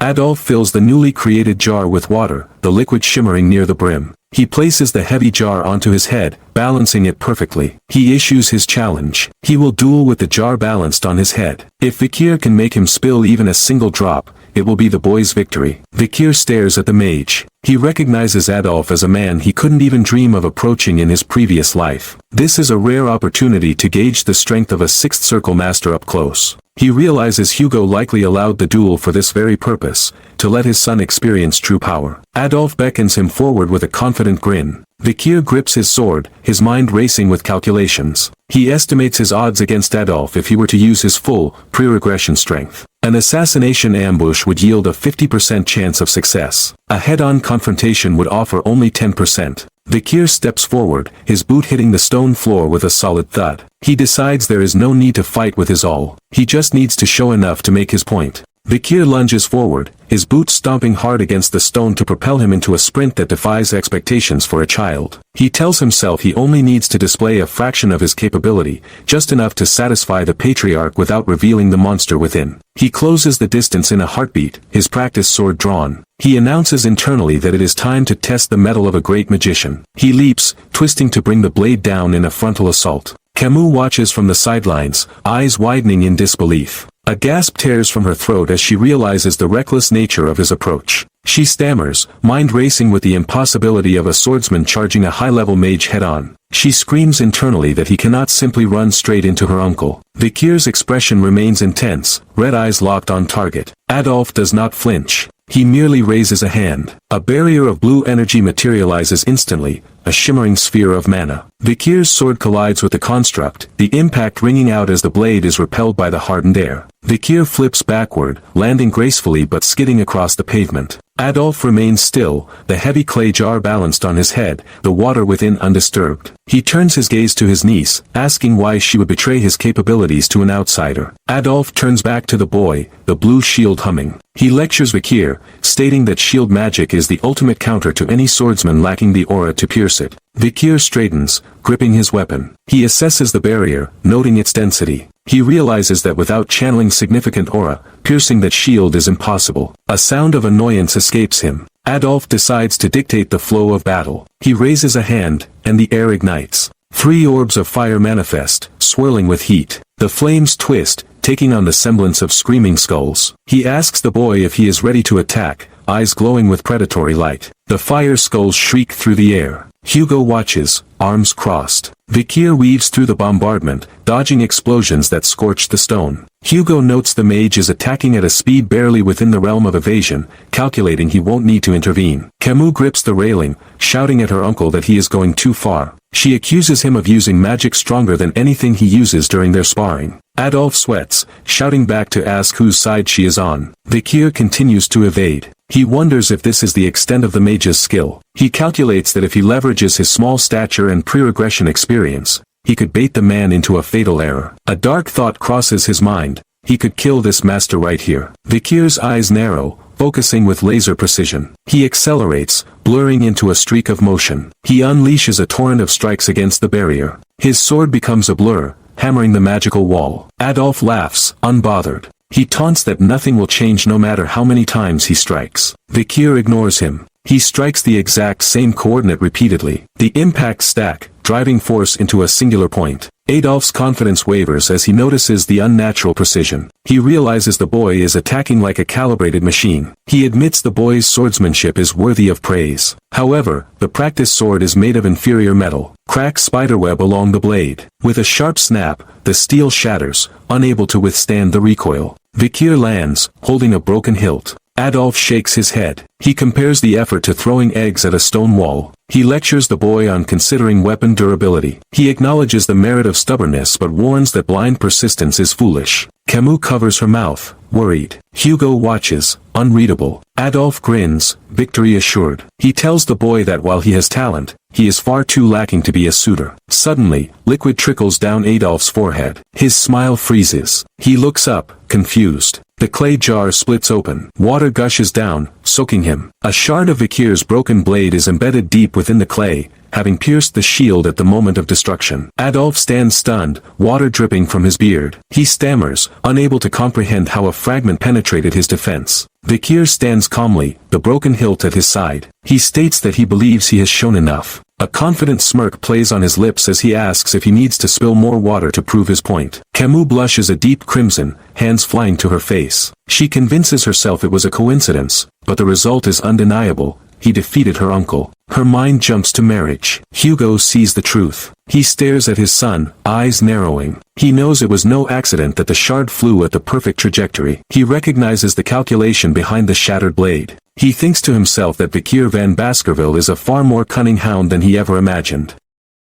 7 years have passed since the duel that shook the training ground. The scene opens on the stark, imposing architecture of the Baskerville training facility. Dust kicks up into the air as a massive beast, an oxbear with crimson eyes and curling horns, rampages through the courtyard. Facing it are the triplets, highbrow, middlebrow, and lowbrow. They have grown, their movements sharper and more synchronized. They encircle the monster, their practice swords held at the ready. One brother darts in to distract the creature, drawing its roar, while the others flank it, slashing at its exposed sides. The oxbear swipes with claws the size of daggers, but the boys weave through the attacks with practiced ease. Staffordshire Baskerville, the guide dog instructor, barks orders from the sidelines. He critiques their form, shouting that when facing a superior foe, retreat is the only wise option. But if they must fight, they are to cripple its mobility. The triplets heed his words. They target the beast's thick legs, hacking away until the monster buckles. With a final, coordinated strike, they bring the oxbear down. Silence falls over the courtyard as the dust settles. Staffordshire steps forward, his expression stern. He announces that their 7-year hell is over. They have ascended to the rank of low-rank sword experts and mastered the first Fang. Yet, his praise is tempered with a grim warning. The beast they slew was a caged animal, weak and dull. The true monsters roaming the wild mountains are far more terrifying. He tells them that death is a constant shadow, and only their instincts and blood will keep them alive. The instructor's lecture ends, and the trainees' attention shifts to the side of the arena. There, a mountain of gore rises towards the sky. Atop a pile of dozens of slaughtered oxbears sits a lone figure, bathed in the backlight of the sun. It is Vikir. While the others celebrated a single kill, he has decimated a herd. Blood drips from the heap, pooling on the stone. The other students whisper in awe and fear. Rumors circulate that Vikir has reached the third Fang, a feat that places him on par with the veteran guide dogs. They wonder which prestigious knight order he will choose. Vikir, however, ignores their gaze. Inside, he feels only frustration. He knows the truth. He is not a mere expert. He is a medium-rank sword graduate who has mastered the fifth Fang. But even this accelerated growth feels sluggish compared to the peak he once held. 7 years to reclaim a fraction of his power is a timeline that tests his patience. The students discuss the various orders, the defensive Doberman, the assault-focused Pitbull, the investigative Rottweiler. As they debate their futures, the heavy wooden doors of the facility open. Barrymore, the clan's elderly butler, steps into the carnage. He walks straight to the mountain of corpses, looking up at the boy perched on top. He informs Vikir that the clan head requires his presence immediately. His post has been decided. Vikir descends, leaving the training ground behind. Shortly after, he stands in the opulent office of Hugo Baskerville. The iron-blooded patriarch sits behind his mahogany desk, his gaze piercing. He comments on how much time has passed. His eyes zero in on a fresh scar across the bridge of Vikir's nose. Hugo touches his own face, recalling a memory of a barbarian archer who once marked him in the same way. He asks if Vikir killed the one responsible. Vikir replies that he didn't, but he ensured the attacker received an identical scar. Hugo nods, satisfied with the ruthlessness of the answer. He congratulates Vikir on his graduation. Vikir bows, thanking him, but his internal thoughts are a whirlwind of calculation. In his previous life, this moment marked his descent into hell. He was assigned to the Pitbull Knights as mere cannon fodder, sent to the northern mountains to bleed and die for 21 months. The clan's brutal hierarchy separates the 15-year-olds into elites who rule and expendables who fight. Vikir, an illegitimate child, expects nothing but the battlefield. He waits for the order that will send him to his death. Instead, Hugo drops a bombshell. He orders Vikir to become a congressman. The boy's eyes widen in shock. A congressman is an administrator, a ruler of territory, a position reserved strictly for the elite bloodline. Hugo explains that a congressman legislates within clan territories, upholds justice, attracts business, and manages affairs both big and small. He states that Vikir's talent places him a decade ahead of his peers. He is overriding the caste system to reward true ability. He references the incident at the Ruby Mine with the Morgue clan as justification. Hugo offers him the position of vice-consul in the city of Underdog. Vikir realizes his fate has fundamentally shifted. He suppresses his shock and bows low. He accepts the offer. Vikir stands before the patriarch. He asks to borrow the authority of the clan. Hugo stamps the document with a heavy thud. He tells Vikir the request is not difficult. Hugo looks up, his red eyes softening. He calls him son. He expresses trust that Vikir will not do anything ridiculous. Vikir stares back, his face a mask of obedience, but internally, revulsion washes over him. He cannot get used to that bastard calling him son. Walking down the corridors with Barrymore, Vikir reflects on the absurdity of his situation. In his previous life, such a rapid ascent was unimaginable. Barrymore comments that the clan head treasures him greatly, noting Hugo practically handed him the consul position. Vikir replies coolly that the patriarch's value depends on his performance. Internally, he thinks this is better. Using this authority, he can increase his skills safely. He doesn't care about the work. His mind drifts to a darker place. He recalls the sensation of cold steel against his neck, the guillotine that ended his first life. The image of Hugo, indifferent and cruel, burns in his mind. He vows to make Hugo experience that same despair. The scene shifts to Underdog City. In front of the government building, an elderly man with a unique hairstyle barks orders. This is Chihuahua Baskerville, the general secretary. He demands the place be squeaky clean for the new deputy consul's arrival. He emphasizes the appointee is from the main family. The exhausted staff sweep the courtyard, gossiping about the new arrival. They have heard he is only 15. They lament their fate, assuming another incompetent child is coming to ruin them. Vikir walks into the courtyard. The staff mistake him for a lost child. One employee steps forward, placing a condescending hand on Vikir's shoulder. Vikir's eyes flash red. He orders the man to remove his hand instantly. The employee freezes, terrified by the killing intent. Vikir produces his appointment letter. The staff stare in shock, realizing this boy is their new boss. Vikir ignores their bewilderment. He points a finger and issues his first command. Prepare women and drinks immediately. He announces he is going to have a party. He marches up the stairs, dragging his luggage and sword. The next day, the office is transformed into a banquet hall. Tables groan under expensive food and wine. Chihuahua Baskerville stands in the corner, sweating nervously. He is furious. Drinking on the first day confirms his worst fears. He watches Vikir, who stands alone by the window. Chihuahua assumes the boy is just another spoiled troublemaker. Unable to hold back, he storms over. He yells at Vikir, asking what kind of kid throws a party when the city is in ruins. Vikir turns slowly. His eyes glow with a menacing light. Chihuahua flinches, the blood draining from his face. Vikir introduces himself as Vikir Van Baskerville. The older man stammers his own name, Chihuahua Baskerville. Vikir notes the lack of a middle name. Chihuahua clenches his fist, expecting discrimination. Instead, Vikir places a hand on his shoulder and says simply, nice. He hands over a ledger. Chihuahua is confused. Vikir explains he scanned the personnel files. He knows Chihuahua was born here and knows the city inside out. He acknowledges how hard people like him work. He returns to reading, stating he does not intend to interfere as long as they continue to do a good job. Chihuahua is dumbfounded the boy read everything so quickly. Vikir cuts to the chase. The problem is the illegal business owners. Their success gives the underground power above the law. Simply stopping them won't work. The heads must be removed. Vikir declares he will add a new law. Chihuahua asks what he means. Vikir replies he will ensure the underground economy is in shambles within a week. But to execute this law, he needs a cause. Chihuahua asks why. Vikir smiles, a terrifying expression on his young face. He says to make it convincing, he needs a performance. He intends to lay out poop for the flies. The next morning, a crowd gathers on Dortsmile Street. Whispering fills the air. The new deputy consul has been standing in front of the notice board since dawn. Chihuahua and his staff watch anxiously. Vikir stands stoically before the large board. He addresses the citizens, introducing himself. The crowd murmurs about his youth. Vikir points to the notice. He states these laws have been in place for a while. The board lists the Baskerville Constitution banning trafficking, gambling, private loans, brothels, lobbying, tax evasion, and drugs. The penalties are brutal: death, wrist amputation, removal of eyes, face tattoos, exile, and knee removal. Vikir's voice rings out with iron authority. He declares that even though the deputy consul has changed, the Baskerville family's laws remain strict, and they will continue to be upheld.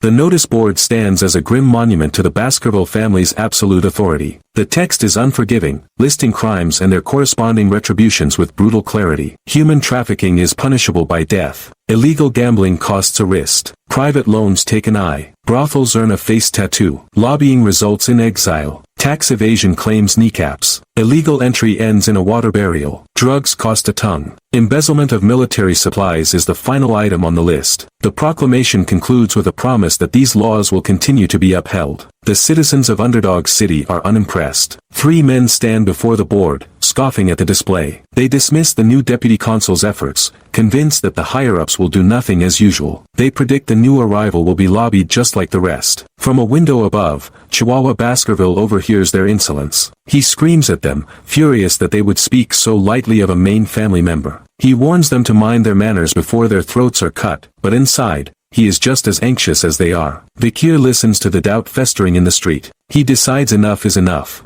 He grips a thick wooden staff in his hand. With a sudden, explosive motion, he drives the timber down. The pavement shatters. Cracks spiderweb outward as the pole buries itself deep into the stone. Dust billows around his feet. The impact silences the crowd. The men who were mocking him stare with wide eyes, their jaws slack. Chihuahua watches in horror, wondering what the boy is doing. Vikir stands over the embedded stake, his red eyes glowing with intensity. He announces a special decree with the authority of the deputy consul. He declares that he will award 100 million gold to anyone who succeeds in removing the stake. The crowd ripples with confusion. Whispers of disbelief spread like wildfire. 100 million gold is a staggering sum, far exceeding the average salary. They stare at the wooden pole, wondering if it is a trick. Seeing no volunteers, Vikir updates the terms. The scroll now promises 1 billion gold. Chihuahua turns pale, his mind racing. The city does not have that kind of money. The crowd remains frozen. Vikir raises the reward again.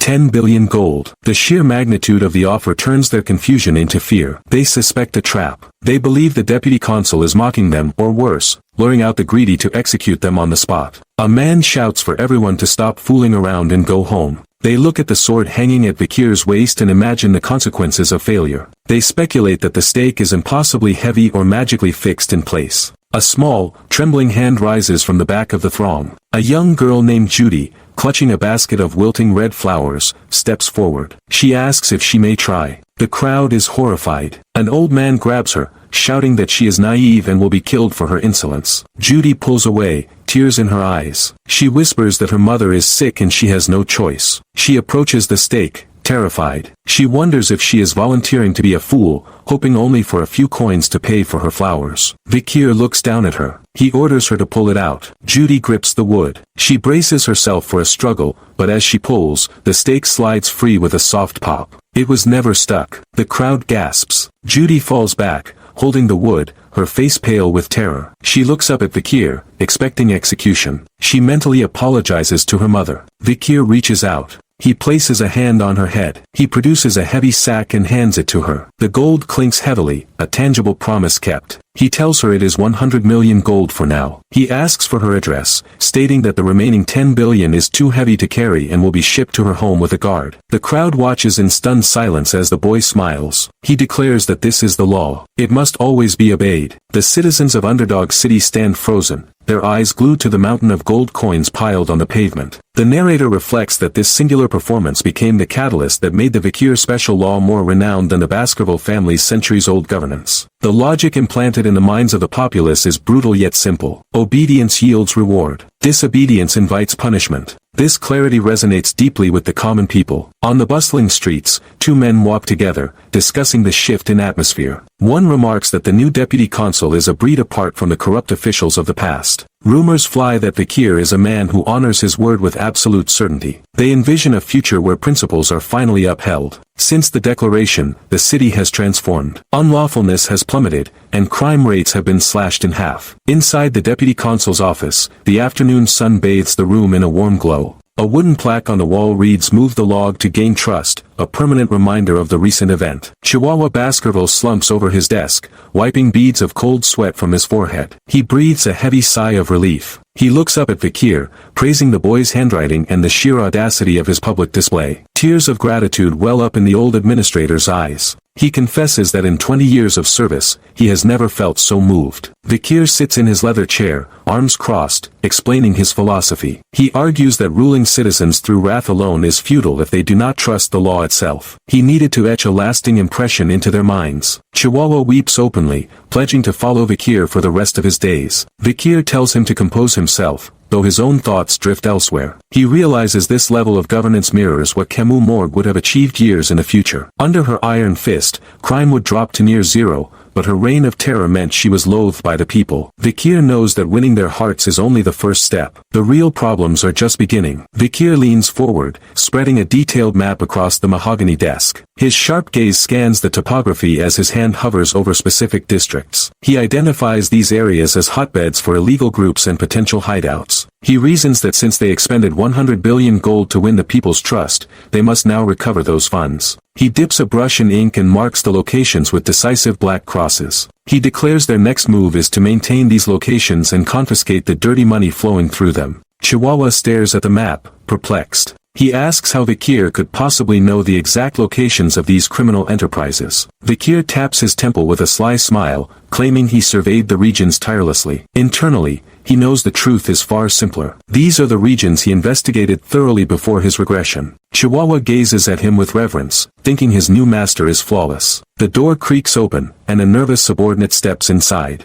He reports that the Village Hall's Youth Autonomy Association has requested an immediate meeting. Chihuahua's face falls. Vikir asks if the arrogant bastards from the regional society are demanding his attention. Chihuahua explains that the association is composed of the second and third generations of the 7 native families of Baskerville. He lists the clans: Mant Blanc, Pyre, Luovi, Channel, Varagama, Hermes, and Pradar. He clarifies that despite the official sounding name, it is nothing more than a promiscuous social club for the privileged. Vikir leans back, his eyes glowing with a predatory red light. He realizes the local young masters have taken issue with his new law. He muses aloud that the dung flies have finally started to smell the filth. He asks his terrified aide if they should begin exterminating the pests that are eating away at the city. The scene transitions to the Burning Suspension, a lavish club located within a high-end hotel in Underdog City. The VIP Lounge, which costs 10 million gold just to rent for the evening, is filled with opulence. The 7 crucial members of the Youth Association are in the midst of a decadent party. They have constructed a towering pyramid of champagne glasses using Don Quixote Perignon, a vintage costing 1 million gold per bottle. A blonde young master laughs, ordering the waiters to drink the wine spilled on the table like dogs. The servers bow and thank him for the privilege. The group toasts to their continued prosperity, mocking the very family that protects them. They discuss the booming slave trade and the ease of kidnapping barbarians. One man swirls his glass, sneering that the Baskervilles are idiots who know nothing but swinging swords. They view the iron-blooded clan as mere hunting dogs to be used for their convenience. The blonde man brings up the Messamid Inaro incident, chuckling about how they framed the loyal clan, leading to its total annihilation by the Baskervilles. Their conversation shifts to Vikir. They speak of him with disdain, labeling him a newbie of Van Descent. The blonde man recalls Vikir causing a scene at age 15 and dismisses him as a fool. They hatch a plan to humiliate him. They decide to invite him to the club, surround him with luxury, and then stick him with the astronomical bill. They reason that a young government worker will be penniless and too intimidated to report them. They intend to crush his spirit so he never interferes with them again. A waiter interrupts, announcing the arrival of their female companions. 3 women enter, and the men gesture for them to sit. The mood in the room freezes as the men notice a silhouette in the doorway. Vikir stands there, his hand clamping down on the waiter's shoulder. The blond man frowns, asking if someone hired a male escort. Another wonders if he is a friend of the women. The waiter collapses as Vikir releases his grip. The rich youths stare in confusion. Vikir steps into the light, introducing himself as Vikir van Baskerville. The blond man's arrogance vanishes, replaced by shock. He stammers, asking why the deputy consul is there. Vikir reminds him that they sent the invitation. The blond man quickly recovers, putting on a mask of false hospitality. He laughs nervously, whispering to his peer about enacting their plan to bankrupt the boy. Vikir cuts him off coldly. He suggests they end the pointless chatter. He places his palm flat on the table. A terrifying red energy pulses from his hand. The table shudders. The tower of expensive glasses vibrates violently. Before anyone can react, Vikir unleashes his power. The pyramid explodes. Shards of glass and expensive red wine blast outward, showering the horrified young masters in a chaotic rain of destruction. Red wine rains down like a shower of blood, drenching the frozen young masters in a sticky, crimson deluge. Shards of the expensive Don Quixote Perignon pyramid scatter across the table, a sparkling testament to the sudden violence. One of the men stares at the destruction, his mind racing to comprehend the physics of the explosion. He realizes that Vikir didn't just smash the table with brute force. He used mana manipulation to detonate the glass from the inside. The realization hits them harder than the debris. Vikir is a graduator, an expert of the highest caliber. The blonde leader turns to his bodyguard, a middle-class expert, screaming for him to act. But the bodyguard refuses, paralyzed by the certainty that engaging a monster like Vikir means instant death. Vikir moves with terrifying speed, his hand clamping around the neck of a protesting noble. The man stammers, trying to claim they intended to pay the bill all along. Vikir's grip tightens as he questions if their plan was to force the debt upon him later. The man's excuse crumbles into fear. The other nobles try a desperate tactic,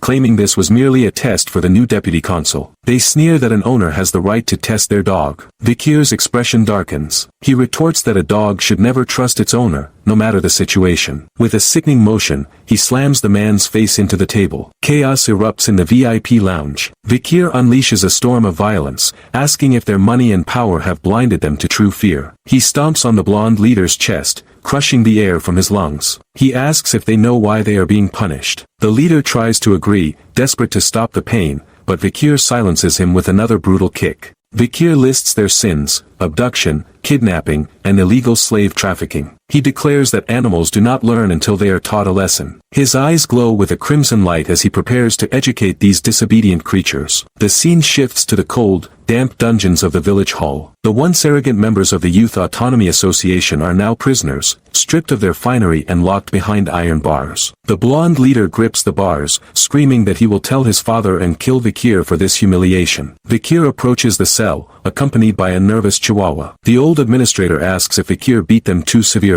Vikir dismisses the concern, noting that he stopped before turning them into meat bags. Vikir stares into the cell, his gaze devoid of mercy. He lectures them on the village hall's duty to manage wicked civil servants, pointing out that their families have mutated into a hideous organization that ignores the Baskerville authority. He delivers his verdict with chilling calm: once the sun sets, he will execute them all. Panic seizes the prisoners. Vikir adds that he will bury everyone associated with them as well. The young masters break down, begging for their lives and offering their entire fortunes. Chihuahua trembles, warning Vikir that the 7 families will seek revenge by any means necessary. Vikir remains unmoved. He explains that the families cannot complain because these men are tied to the city's criminal organizations. The blonde prisoner clings to a shred of hope, shouting that Vikir has no proof of their crimes. Vikir smiles, a predator cornering its prey. He agrees that evidence is important. However, he states that if he cannot find evidence, he will simply create his own. He has no interest in the political fallout. He knows the world is about to change, and he will soon be dispatched to war regardless. Vikir opens a heavy bag, spilling a collection of grotesque metal tools onto a table. A scarred, shirtless torturer steps forward, announcing that the custom order is ready. The old man marvels at the instruments, admitting that in 30 years of torture, he has never seen such terrifying designs. Vikir picks up a pair of shears, the metal glinting in the torchlight. He admits he didn't invent them. They are common where he comes from. The torturer asks if he came from hell. Vikir politely declines to answer, warning the man he might vomit once the work begins. Internally, Vikir reflects on the era of destruction. These tools were evolved to break the demon clan, capable of making even monsters spill their secrets. He turns to the trembling blonde prisoner, his eyes burning red. He tells the man to save his breath, for the time for words has passed. Red mana flares like a flame around Vikir as he leans in close to the noble. The air is heavy with the scent of blood. Vikir slowly presses a finger to his lips, his eyes glowing with joy. He whispers a chilling command for silence, confessing that he wishes to cherish the memories of his past for once. The blonde prisoner, whose face is a ruin of tears and blood, stares back in horror. He knows his family name offers no shield against this monster. Vikir grips the man's trembling arm, savoring the despair that radiates from his victim before the darkness consumes them both. The pressure in the room is suffocating, choking the air. Rumors of the incident spread through Underdog City like wildfire. Citizens huddle over their drinks, their faces illuminated by flickering candlelight. They discuss the arrest of the 7 wicked gangs who had long ruled the streets with impunity. Skepticism hangs heavy in the damp air. A woman doubts the new deputy consul has the spine to keep such powerful men imprisoned. A man slams his hand on the table, arguing that the prisoners are the scions of the native families and will surely be released after a token apology. Another patron counters that Vikir is the madman who burned 100 billion gold, but even he fears the political fallout of executing the elite. The consensus is cynical. The people believe this is merely political theater, a power play that will end with the rich walking free while the poor suffer. Night descends, bringing with it the rattle of carriage wheels. Vehicles bearing the crests of the Mant Blanc, Pyre, and Luovi clans arrive at the government office. The representatives of these families step out with an air of arrogant expectation. They present a heavy briefcase to the administration, a silent apology weighted with gold. The case snaps open to reveal rows of gold bars, a fortune that glimmers in the dim light, meant to buy their son's freedom. The old administrator, Chihuahua, looks on nervously, while the families wait for the deputy consul to bend to their will, expecting a scolding before business returns to normal. Morning shatters that illusion. A lone fly buzzes through the cold air, landing on a gruesome display in the center of the square. The 7 heads of the young master sit atop a wooden platform, severed and preserved in salt. Their faces are frozen in masks of agony, their mouths agape. A crowd gathers, staring at the brutal reality of justice. Above the heads, a banner flutters in the wind, outlining the Baskerville Family Autonomy Constitution. It lists the crimes, illegal brothels, gambling, private loans, and lobbying, and the punishments. The text details the penalties with precision: tattoos on the face, amputation of wrists, removal of eyes, and exile. The notice explains that since the criminals are already dead, their bodies have been thrown outside the castle walls, leaving only their heads as a warning to others. Vikir watches the scene from his office window, a cold smile playing on his lips. He remarks to Chihuahua that there is no reason for surprise, as he merely enforced the laws. He observes that this is the first time the native families have ever faced the consequences of their actions. He predicts that this war cry will force the clans to finally use their heads, warning that the destruction of either party will plunge Underdog City into a bloodbath. He stands calm, a predator watching his prey scatter. Vikir turns to the old man, telling him to brace himself for the next phase. Chihuahua points to himself in confusion. The scene shifts to a camp at twilight. Chihuahua stands awkwardly in a purple domino mask, questioning the sanity of the plan. Vikir, now stripped of his fine suit, asks if his subordinate trusts him. They walk toward a slave transport, where Vikir reveals his terrifying commitment. He has donned the rags of a prisoner, his hair long and wild, chains binding his wrists tight. The deputy consul has sold himself as a slave, his eyes burning red in the shadows as he prepares to infiltrate the enemy from the inside. Twilight settles over the desolate outskirts of Underdog City, where a massive circus tent has been erected in the middle of nowhere. Luxury carriages bearing the crests of high society roll out of the darkness, depositing their masked passengers into the damp night. This is no ordinary performance. It is a black market auction, hidden from the prying eyes of the Baskerville family. Inside, the air buzzes with the murmur of nobles and wealthy merchants, their faces obscured by domino masks, eager to bid on the illicit merchandise. Kidnapped barbarians, fallen nobles, and commoners stripped of their freedom. A spotlight cuts through the gloom, illuminating a man in a purple suit and a grotesque clown mask. He welcomes the guests to the circus with theatrical flair. His painted eyes land on a new arrival, recognizing the signature of the Mant Blanc clan. Chihuahua, disguised in a suit and mask, steps forward as a seller. The clown inspects the cage behind him, asking if the previous slaves were unsatisfactory. Chihuahua plays his part, claiming satisfaction but offering a rare find today. The clown peers through the bars, his grin widening as he spots the prisoner within, a youth with raven hair and blood-red eyes. The deal is struck, and Vikir is handed over to the circus staff while Chihuahua is ushered into the VIP section. The auction commences in the center ring. The first lot is the carcass of a hell-water ox Merciel, a massive beast embezzled by corrupt knights. The clown hypes its 19 hearts and valuable leather. Bids fly from the stands, the price climbing rapidly until the gavel bangs down at 250 million gold. Next, human wares are paraded out. A terrified woman is sold off like cattle, the audience treating lives as mere currency. Bored aristocrats yawn, their appetites demanding something more exotic, something with a tragic story to titillate their twisted fancies. Sensing the lull, the clown announces a special attraction from the deep jungle, a female warrior of the Balak tribe. The barbarian is dragged out, bound in chains and gagged, her eyes wild with fury. However, the crowd remains unimpressed by her ferocity. Silence stretches comfortably as the starting price drops lower and lower. Panic beads on the clown's forehead. He signals his men to remove the failure. To salvage the mood, he decides to play his trump card. The lights shift, and Bakir is led onto the stage. Stripped to the waist, his lean muscles defined under the harsh light, he walks barefoot into the center of the ring. A collective gasp ripples through the audience. The clown introduces the boy as a purebred requiring minimal restraint. Before the starting price is even named, a woman screams a bid of 600 million gold. Chaos erupts. A man counters with 800 million. The woman shrieks in outrage upon realizing the product is male, but the man retorts that he wants a gladiator. The price hits 900 million. Suddenly, a calm voice cuts through the frenzy. A placard rises with the number 99. 6 billion, the tent falls deathly silent. The clown stammers, barely able to comprehend the astronomical sum. All eyes turn to the bidder, a rotund man in a purple mask lounging in the front row. It is Baron Gambino of the granary. Beside him, his secretary, Cindy Wendy, whispers a concern about the exorbitant price. Gambino silences her with a cruel sneer, reminding her of her own precarious position as a charity case. He licks his lips, eyes glowing with greed behind his mask, confident that he can resell the boy for a profit in the capital. The gavel falls. Gambino waddles into the ring to claim his prize. He looms over Vakir, leering at the young man's physique. He assures his purchase that he is not a bad person, though his internal thoughts betray a desire to toy with his new toy. He reaches out a sweaty hand to touch his property. Vakir stands motionless until the fat fingers draw close. In a blur of motion, the slave's hand snaps up, clamping around the noble's wrist with a grip of iron.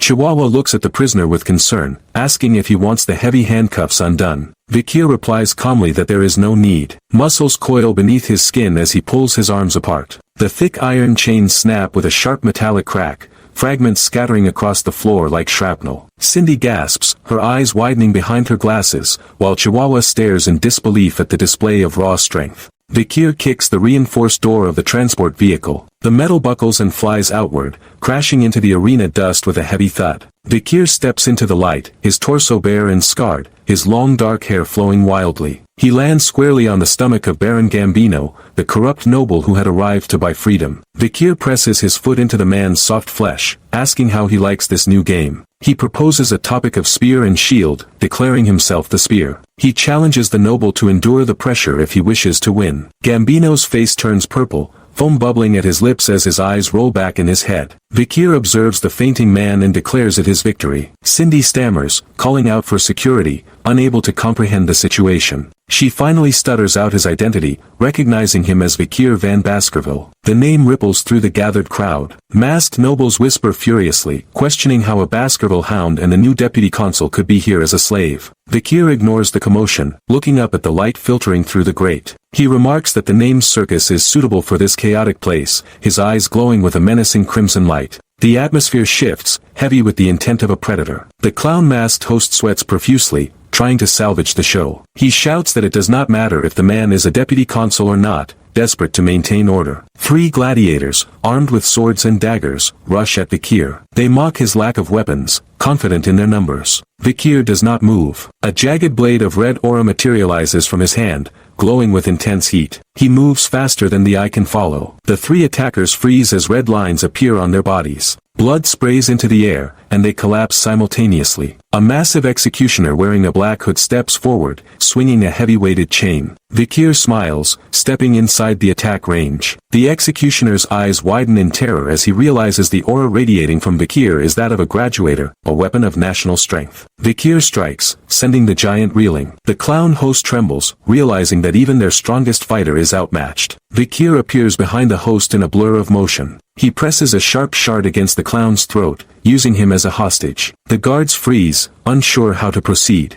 Vikir warns them that their comrade will lose his life if they advance. Amidst the tension, Vikir speaks to Chihuahua, praising the old man's loyalty. He assures him that there is nothing to worry about, as he received a trump card from the patriarch before leaving the estate. Vikir reaches down to his ankle, revealing a small, silver device strapped to his leg. The clown stares at it, asking nervously if it is a flute. Vikir ignores him, bringing the device to his lips. He blows sharply. No sound emerges, but a high-frequency wave blasts through the arena. The nobles in the stands scream, clutching their ears as the silent noise assaults their senses. Glass shatters in the distance. The guards drop their weapons, incapacitated by the pain. The clown, protected by Vikir's proximity, looks around in confusion, asking why nothing happened. Suddenly, a spray of blood erupts from the clown's shoulder. A hooded figure drops from the ceiling, a blade flashing in the dim light. Vikir reacts instantly, raising his improvised weapon to intercept the strike. Sparks fly as the blades collide. The attacker is a young man with wild hair and fierce eyes, moving with the speed of a high-level warrior. He presses the attack, slashing furiously at Vikir. Vikir blocks each strike, his red aura clashing against the assassin's power. The clown screams in terror, caught between two monsters. Vikir looks closely at his attacker, a smile spreading across his face. He recognizes the skill, the speed, and the ferocity. This is not just a random guard. Vikir holds his ground, enjoying the resistance. He taunts the attacker with a confident grin, his red eyes burning with excitement. The fight has just begun, and Vikir is ready to tear this circus down to its foundations. Vikir stands amidst the chaos, a confident smile playing on his lips despite the bloodshed surrounding him. Suddenly, the atmosphere shifts violently. Uniformed figures descend upon the arena, their movements blurring with lethal precision. They move like shadows, their blades carving through the guards and gladiators with terrifying efficiency. Blood sprays into the air, painting the dusty ground in grim patterns. The remaining guards freeze, their confidence shattering as they witness their comrades falling like wheat before a scythe. Cindy trembles, her eyes wide with terror behind her glasses,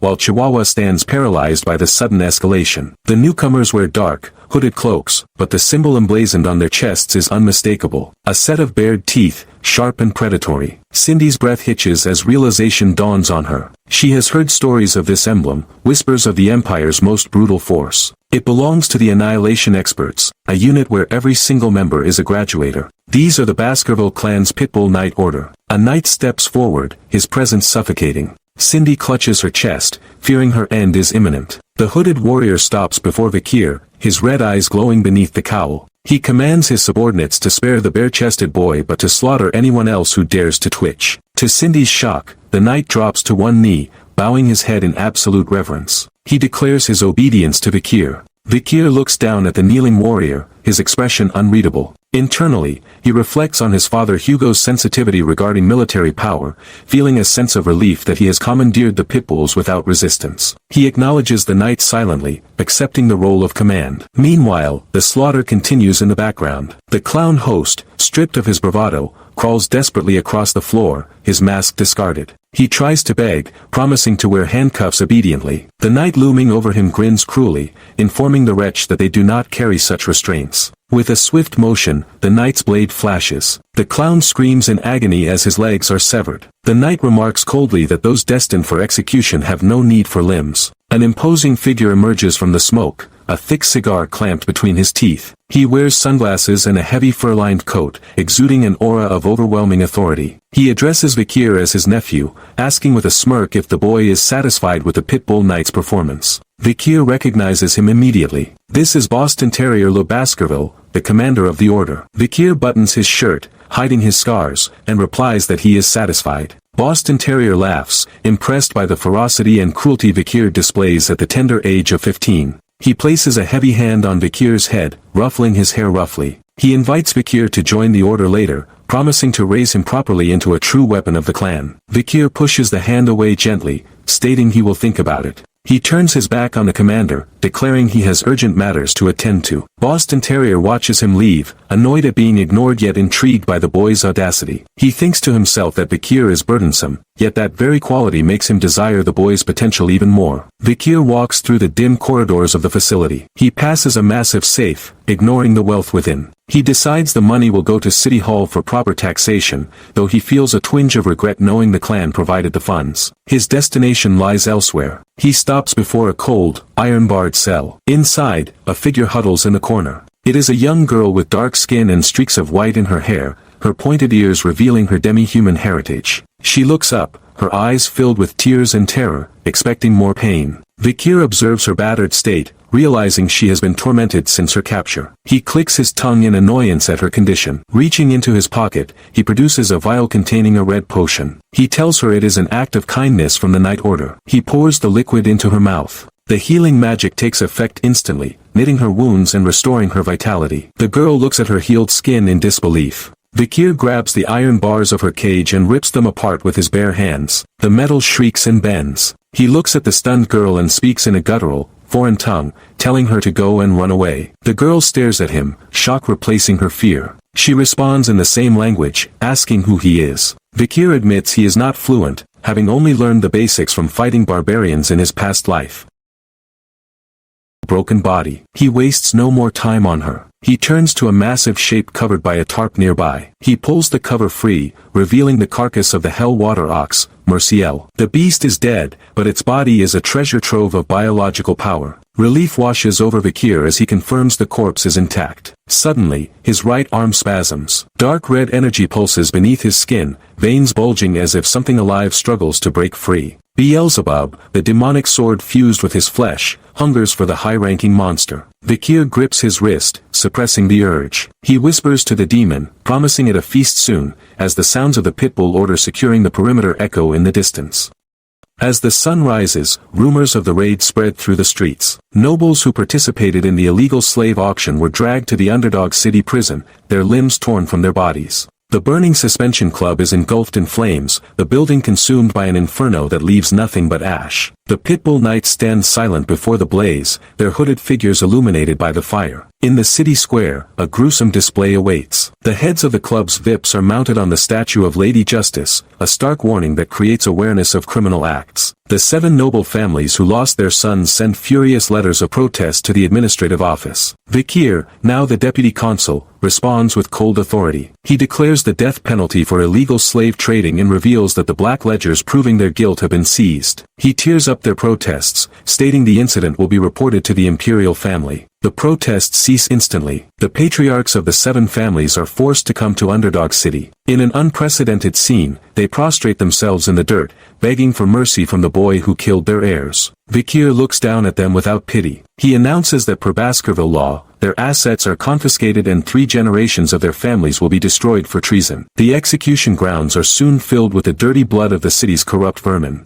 This ruthless purge creates a vacuum that requires new manpower, leading to a decrease in unemployment. Tax revenue surges, and the welfare of Underdog City is restored. The citizens take to the streets, waving signs and cheering for the deputy consul who brought justice back to their lives. In the quiet of his office, Vikir works diligently. An older manager enters with coffee, insisting it is a thank you for Vikir saving his life from a clown assassin. Vikir accepts the gesture but advises the man to focus on his duties. He reviews a transcription the manager has prepared, praising the man's improving literacy. The manager watches Vikir with admiration, thinking that the boy's ability to comprehend and create laws suggests he could have been a legendary merchant or banker if not for his family. Vikir leaves the office and descends into the dungeon. He carries a torch to a cell where Cindy Wendy hangs suspended by chains. He apologizes for not visiting sooner, citing his busy schedule. Cindy Wendy asks why she was spared. Vikir steps closer, grabbing her bonds. He acknowledges that she was the reason for Baron Gambino's rapid rise in power. He praises her talent for earning money,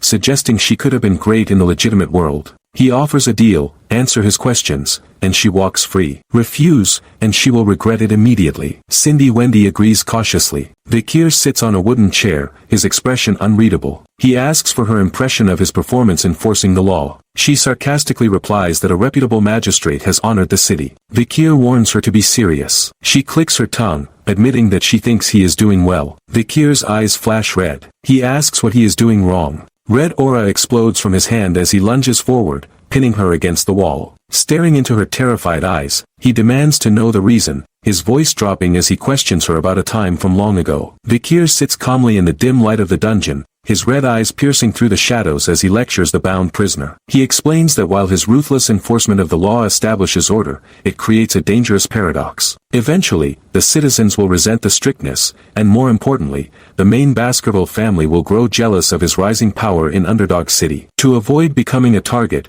he proposes a strategic retreat for Cindy Wendy. He instructs her to take the evidence of corruption directly to the clan leader, shifting the glory, and the inevitable backlash, onto the main family. He advises her to disappear into the academy or the remote mountains to wash her identity clean while the clan leader bears the burden of the city's unrest. The sharp sound of metal clicking open echoes through the damp cell. Cindy Wendy looks up in shock as her shackles are released. Vikir leans in, a massive demonic shadow rising behind her like a hound ready to strike. He interprets her gaze, suggesting that she wants the hunting dog to turn and bite its own master. His eyes glow with a menacing red aura as he accepts this silent challenge. He fully unlocks her restraints, the heavy chains falling to the cold stone floor. Cindy Wendy rubs her bruised wrists, looking up at him with skepticism and fear. She asks if he is truly letting her go. Vikir stands over her, his expression unreadable but his tone serious. He confirms that he always keeps his promises, though he adds a dark warning that she should hope she never regrets this day. Before she can leave,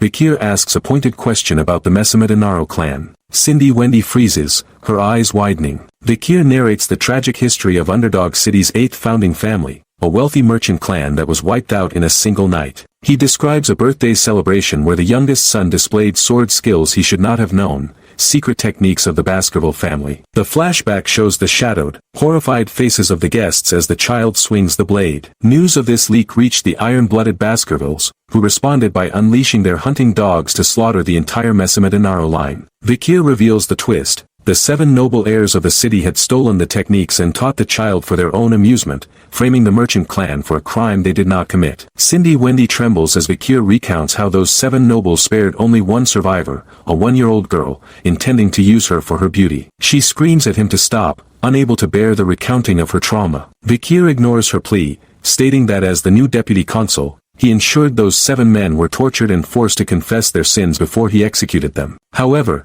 he acknowledges that her vengeance remains incomplete because the blade that killed her family, the Baskerville clan itself, still remains. He looks down at her, addressing her by her true name, Cindy Wendy Messamedinaro. Tears stream down Cindy Wendy's face as she demands to know how she can trust him, a Baskerville. She asks who the dead men apologize to, as it does nothing for her slaughtered family. Vikir steps closer, the torchlight illuminating his face as his red eyes burn with a shared intensity. He introduces himself formally as Vikir van Baskerville. He tells her he understands her desire for revenge against the clan that was used as a weapon against her people. He declares that he will repay this debt. Stunned by his willingness to turn against his own blood, Cindy Wendy stares at him. Vikir watches her turn and walk down the dungeon corridor toward freedom. As her silhouette fades into the light, he vows that for the rest of her life, he will ensure she never has to worry about money again. Vikir watches the silhouette of the woman fade into the light of the corridor, his voice echoing with a final vow to secure her financial future. He smiles, his red eyes glowing in the darkness as he notes that he will remember this promise. The scene shifts abruptly to the bright morning light of Underdog City. A cheerful official knocks on the deputy consul's door, announcing the start of the day. He pushes the door open, expecting a sleeping figure, but freezes in sheer terror. The room is a slaughterhouse.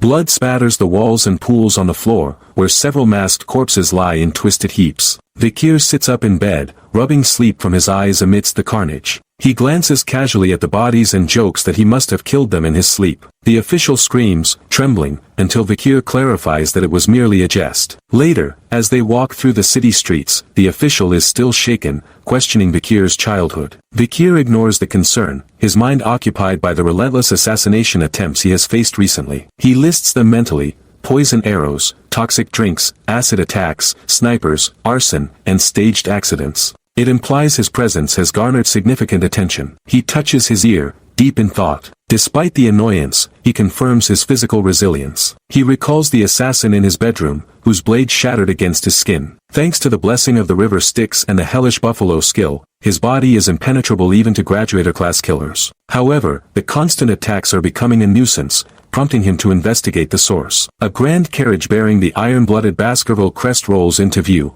interrupting their conversation. The official gasps, recognizing the flag of the main family. The carriage door opens, and an elderly man with a refined mustache and monocle steps out. The official trembles, recognizing John Barrymore, the legendary head butler who has served the clan for 4 generations. Barrymore bows respectfully, greeting Vikir as the young master. Vikir returns the greeting casually, noting the butler looks well. Barrymore conveys a message from the patriarch. Hugo is pleased with Vikir's progress and orders his return to the main residence. Vikir visualizes Hugo's rare smile, sensing the patriarch's satisfaction. His mind drifts back to a private meeting with his father. Hugo, sitting behind his massive desk, declares that rewards and punishments must be absolute. He assigns Vikir to attend Colosio, the empire's most prestigious academy where royals and aristocrats gather. Vikir sees this as the perfect opportunity to grow stronger away from Hugo's watchful eye. When asked if he wants siblings to accompany him, Vikir requests the triplets, Highborough, Middleborough,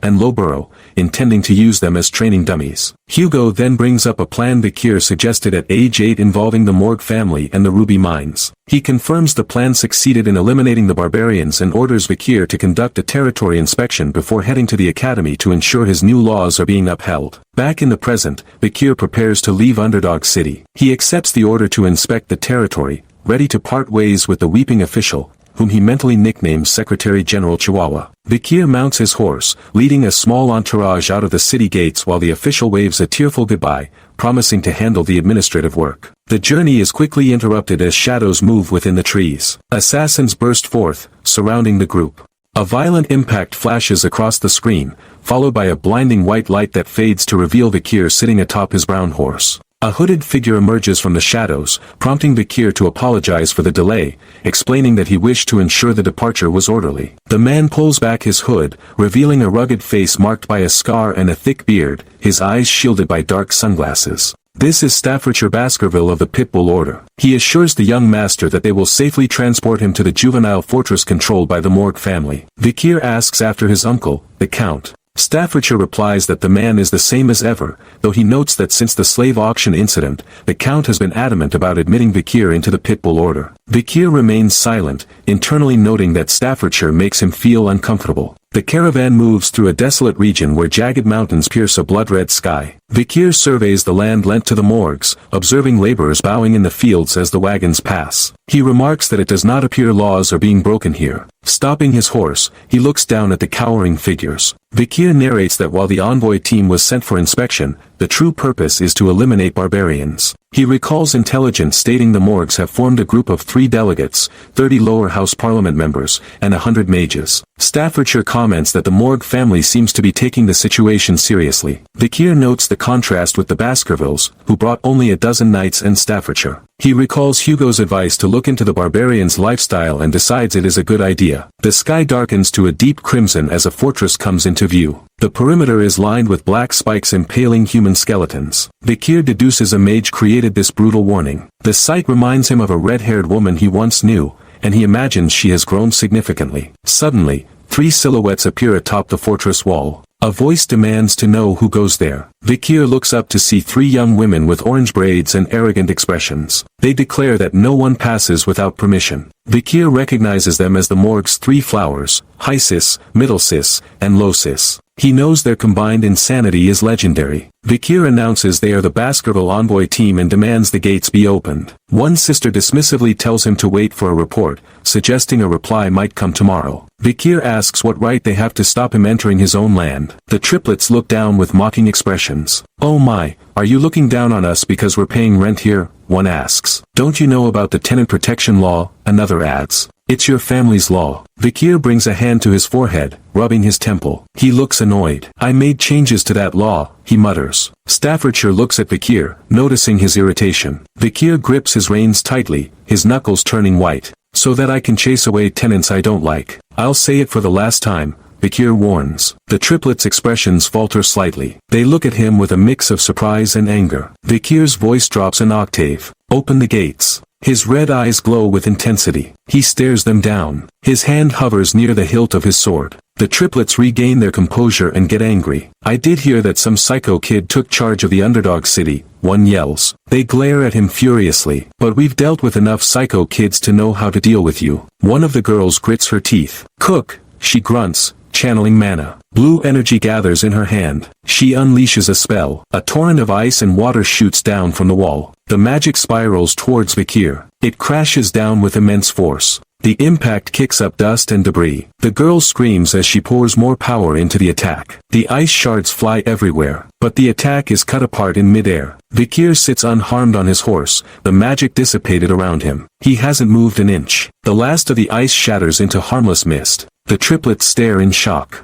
If I tell you to wait, you'll wait. How dare a stupid swordsman, one screams. You cannot enter the morgue's land without permission. Vikir looks up, his patience wearing thin. Or shall we determine how strong the rising star of the Baskerville family is? He challenges. Staffordshire looks grim. I don't think this can be resolved with words, the knight says. Yeah, Vikir agrees. Staffordshire draws his sword. What absurdity coming from girls who don't even know their place, he shouts. Absurd words, a chorus of voices echoes from behind. Vikir turns, surprised. He looks at the cloaked knights behind him. This voice, Vikir thinks. He recognizes the tone. A bead of sweat rolls down his face. The triplets on the wall continue their tirade. You're just a mere underling. You think your ranks are higher than ours. You guys don't even know your place. The cloaked figures begin to move. They stand in a row behind Vikir. Not us, one says. Not us, another repeats. Not us, the third confirms. One of the figures grabs his hood. He pulls it back. Blonde hair is revealed. The cloak falls away. 3 identical blonde men stand revealed, grinning confidently. It is the Baskerville triplets, Highborough, Middleborough,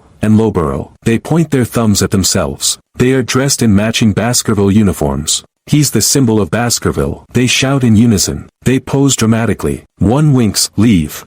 Another gives a thumbs up. This. The third points 2 fingers. To us. Vikir watches them with a look of utter exhaustion. A heavy sigh escapes his lips. His face is shadowed with despair. He looks completely done with the situation. He clutches his reins, trying to maintain his sanity. The triplets continue their synchronized posing. Vikir thinks, my annoyance is raised to the power of 2.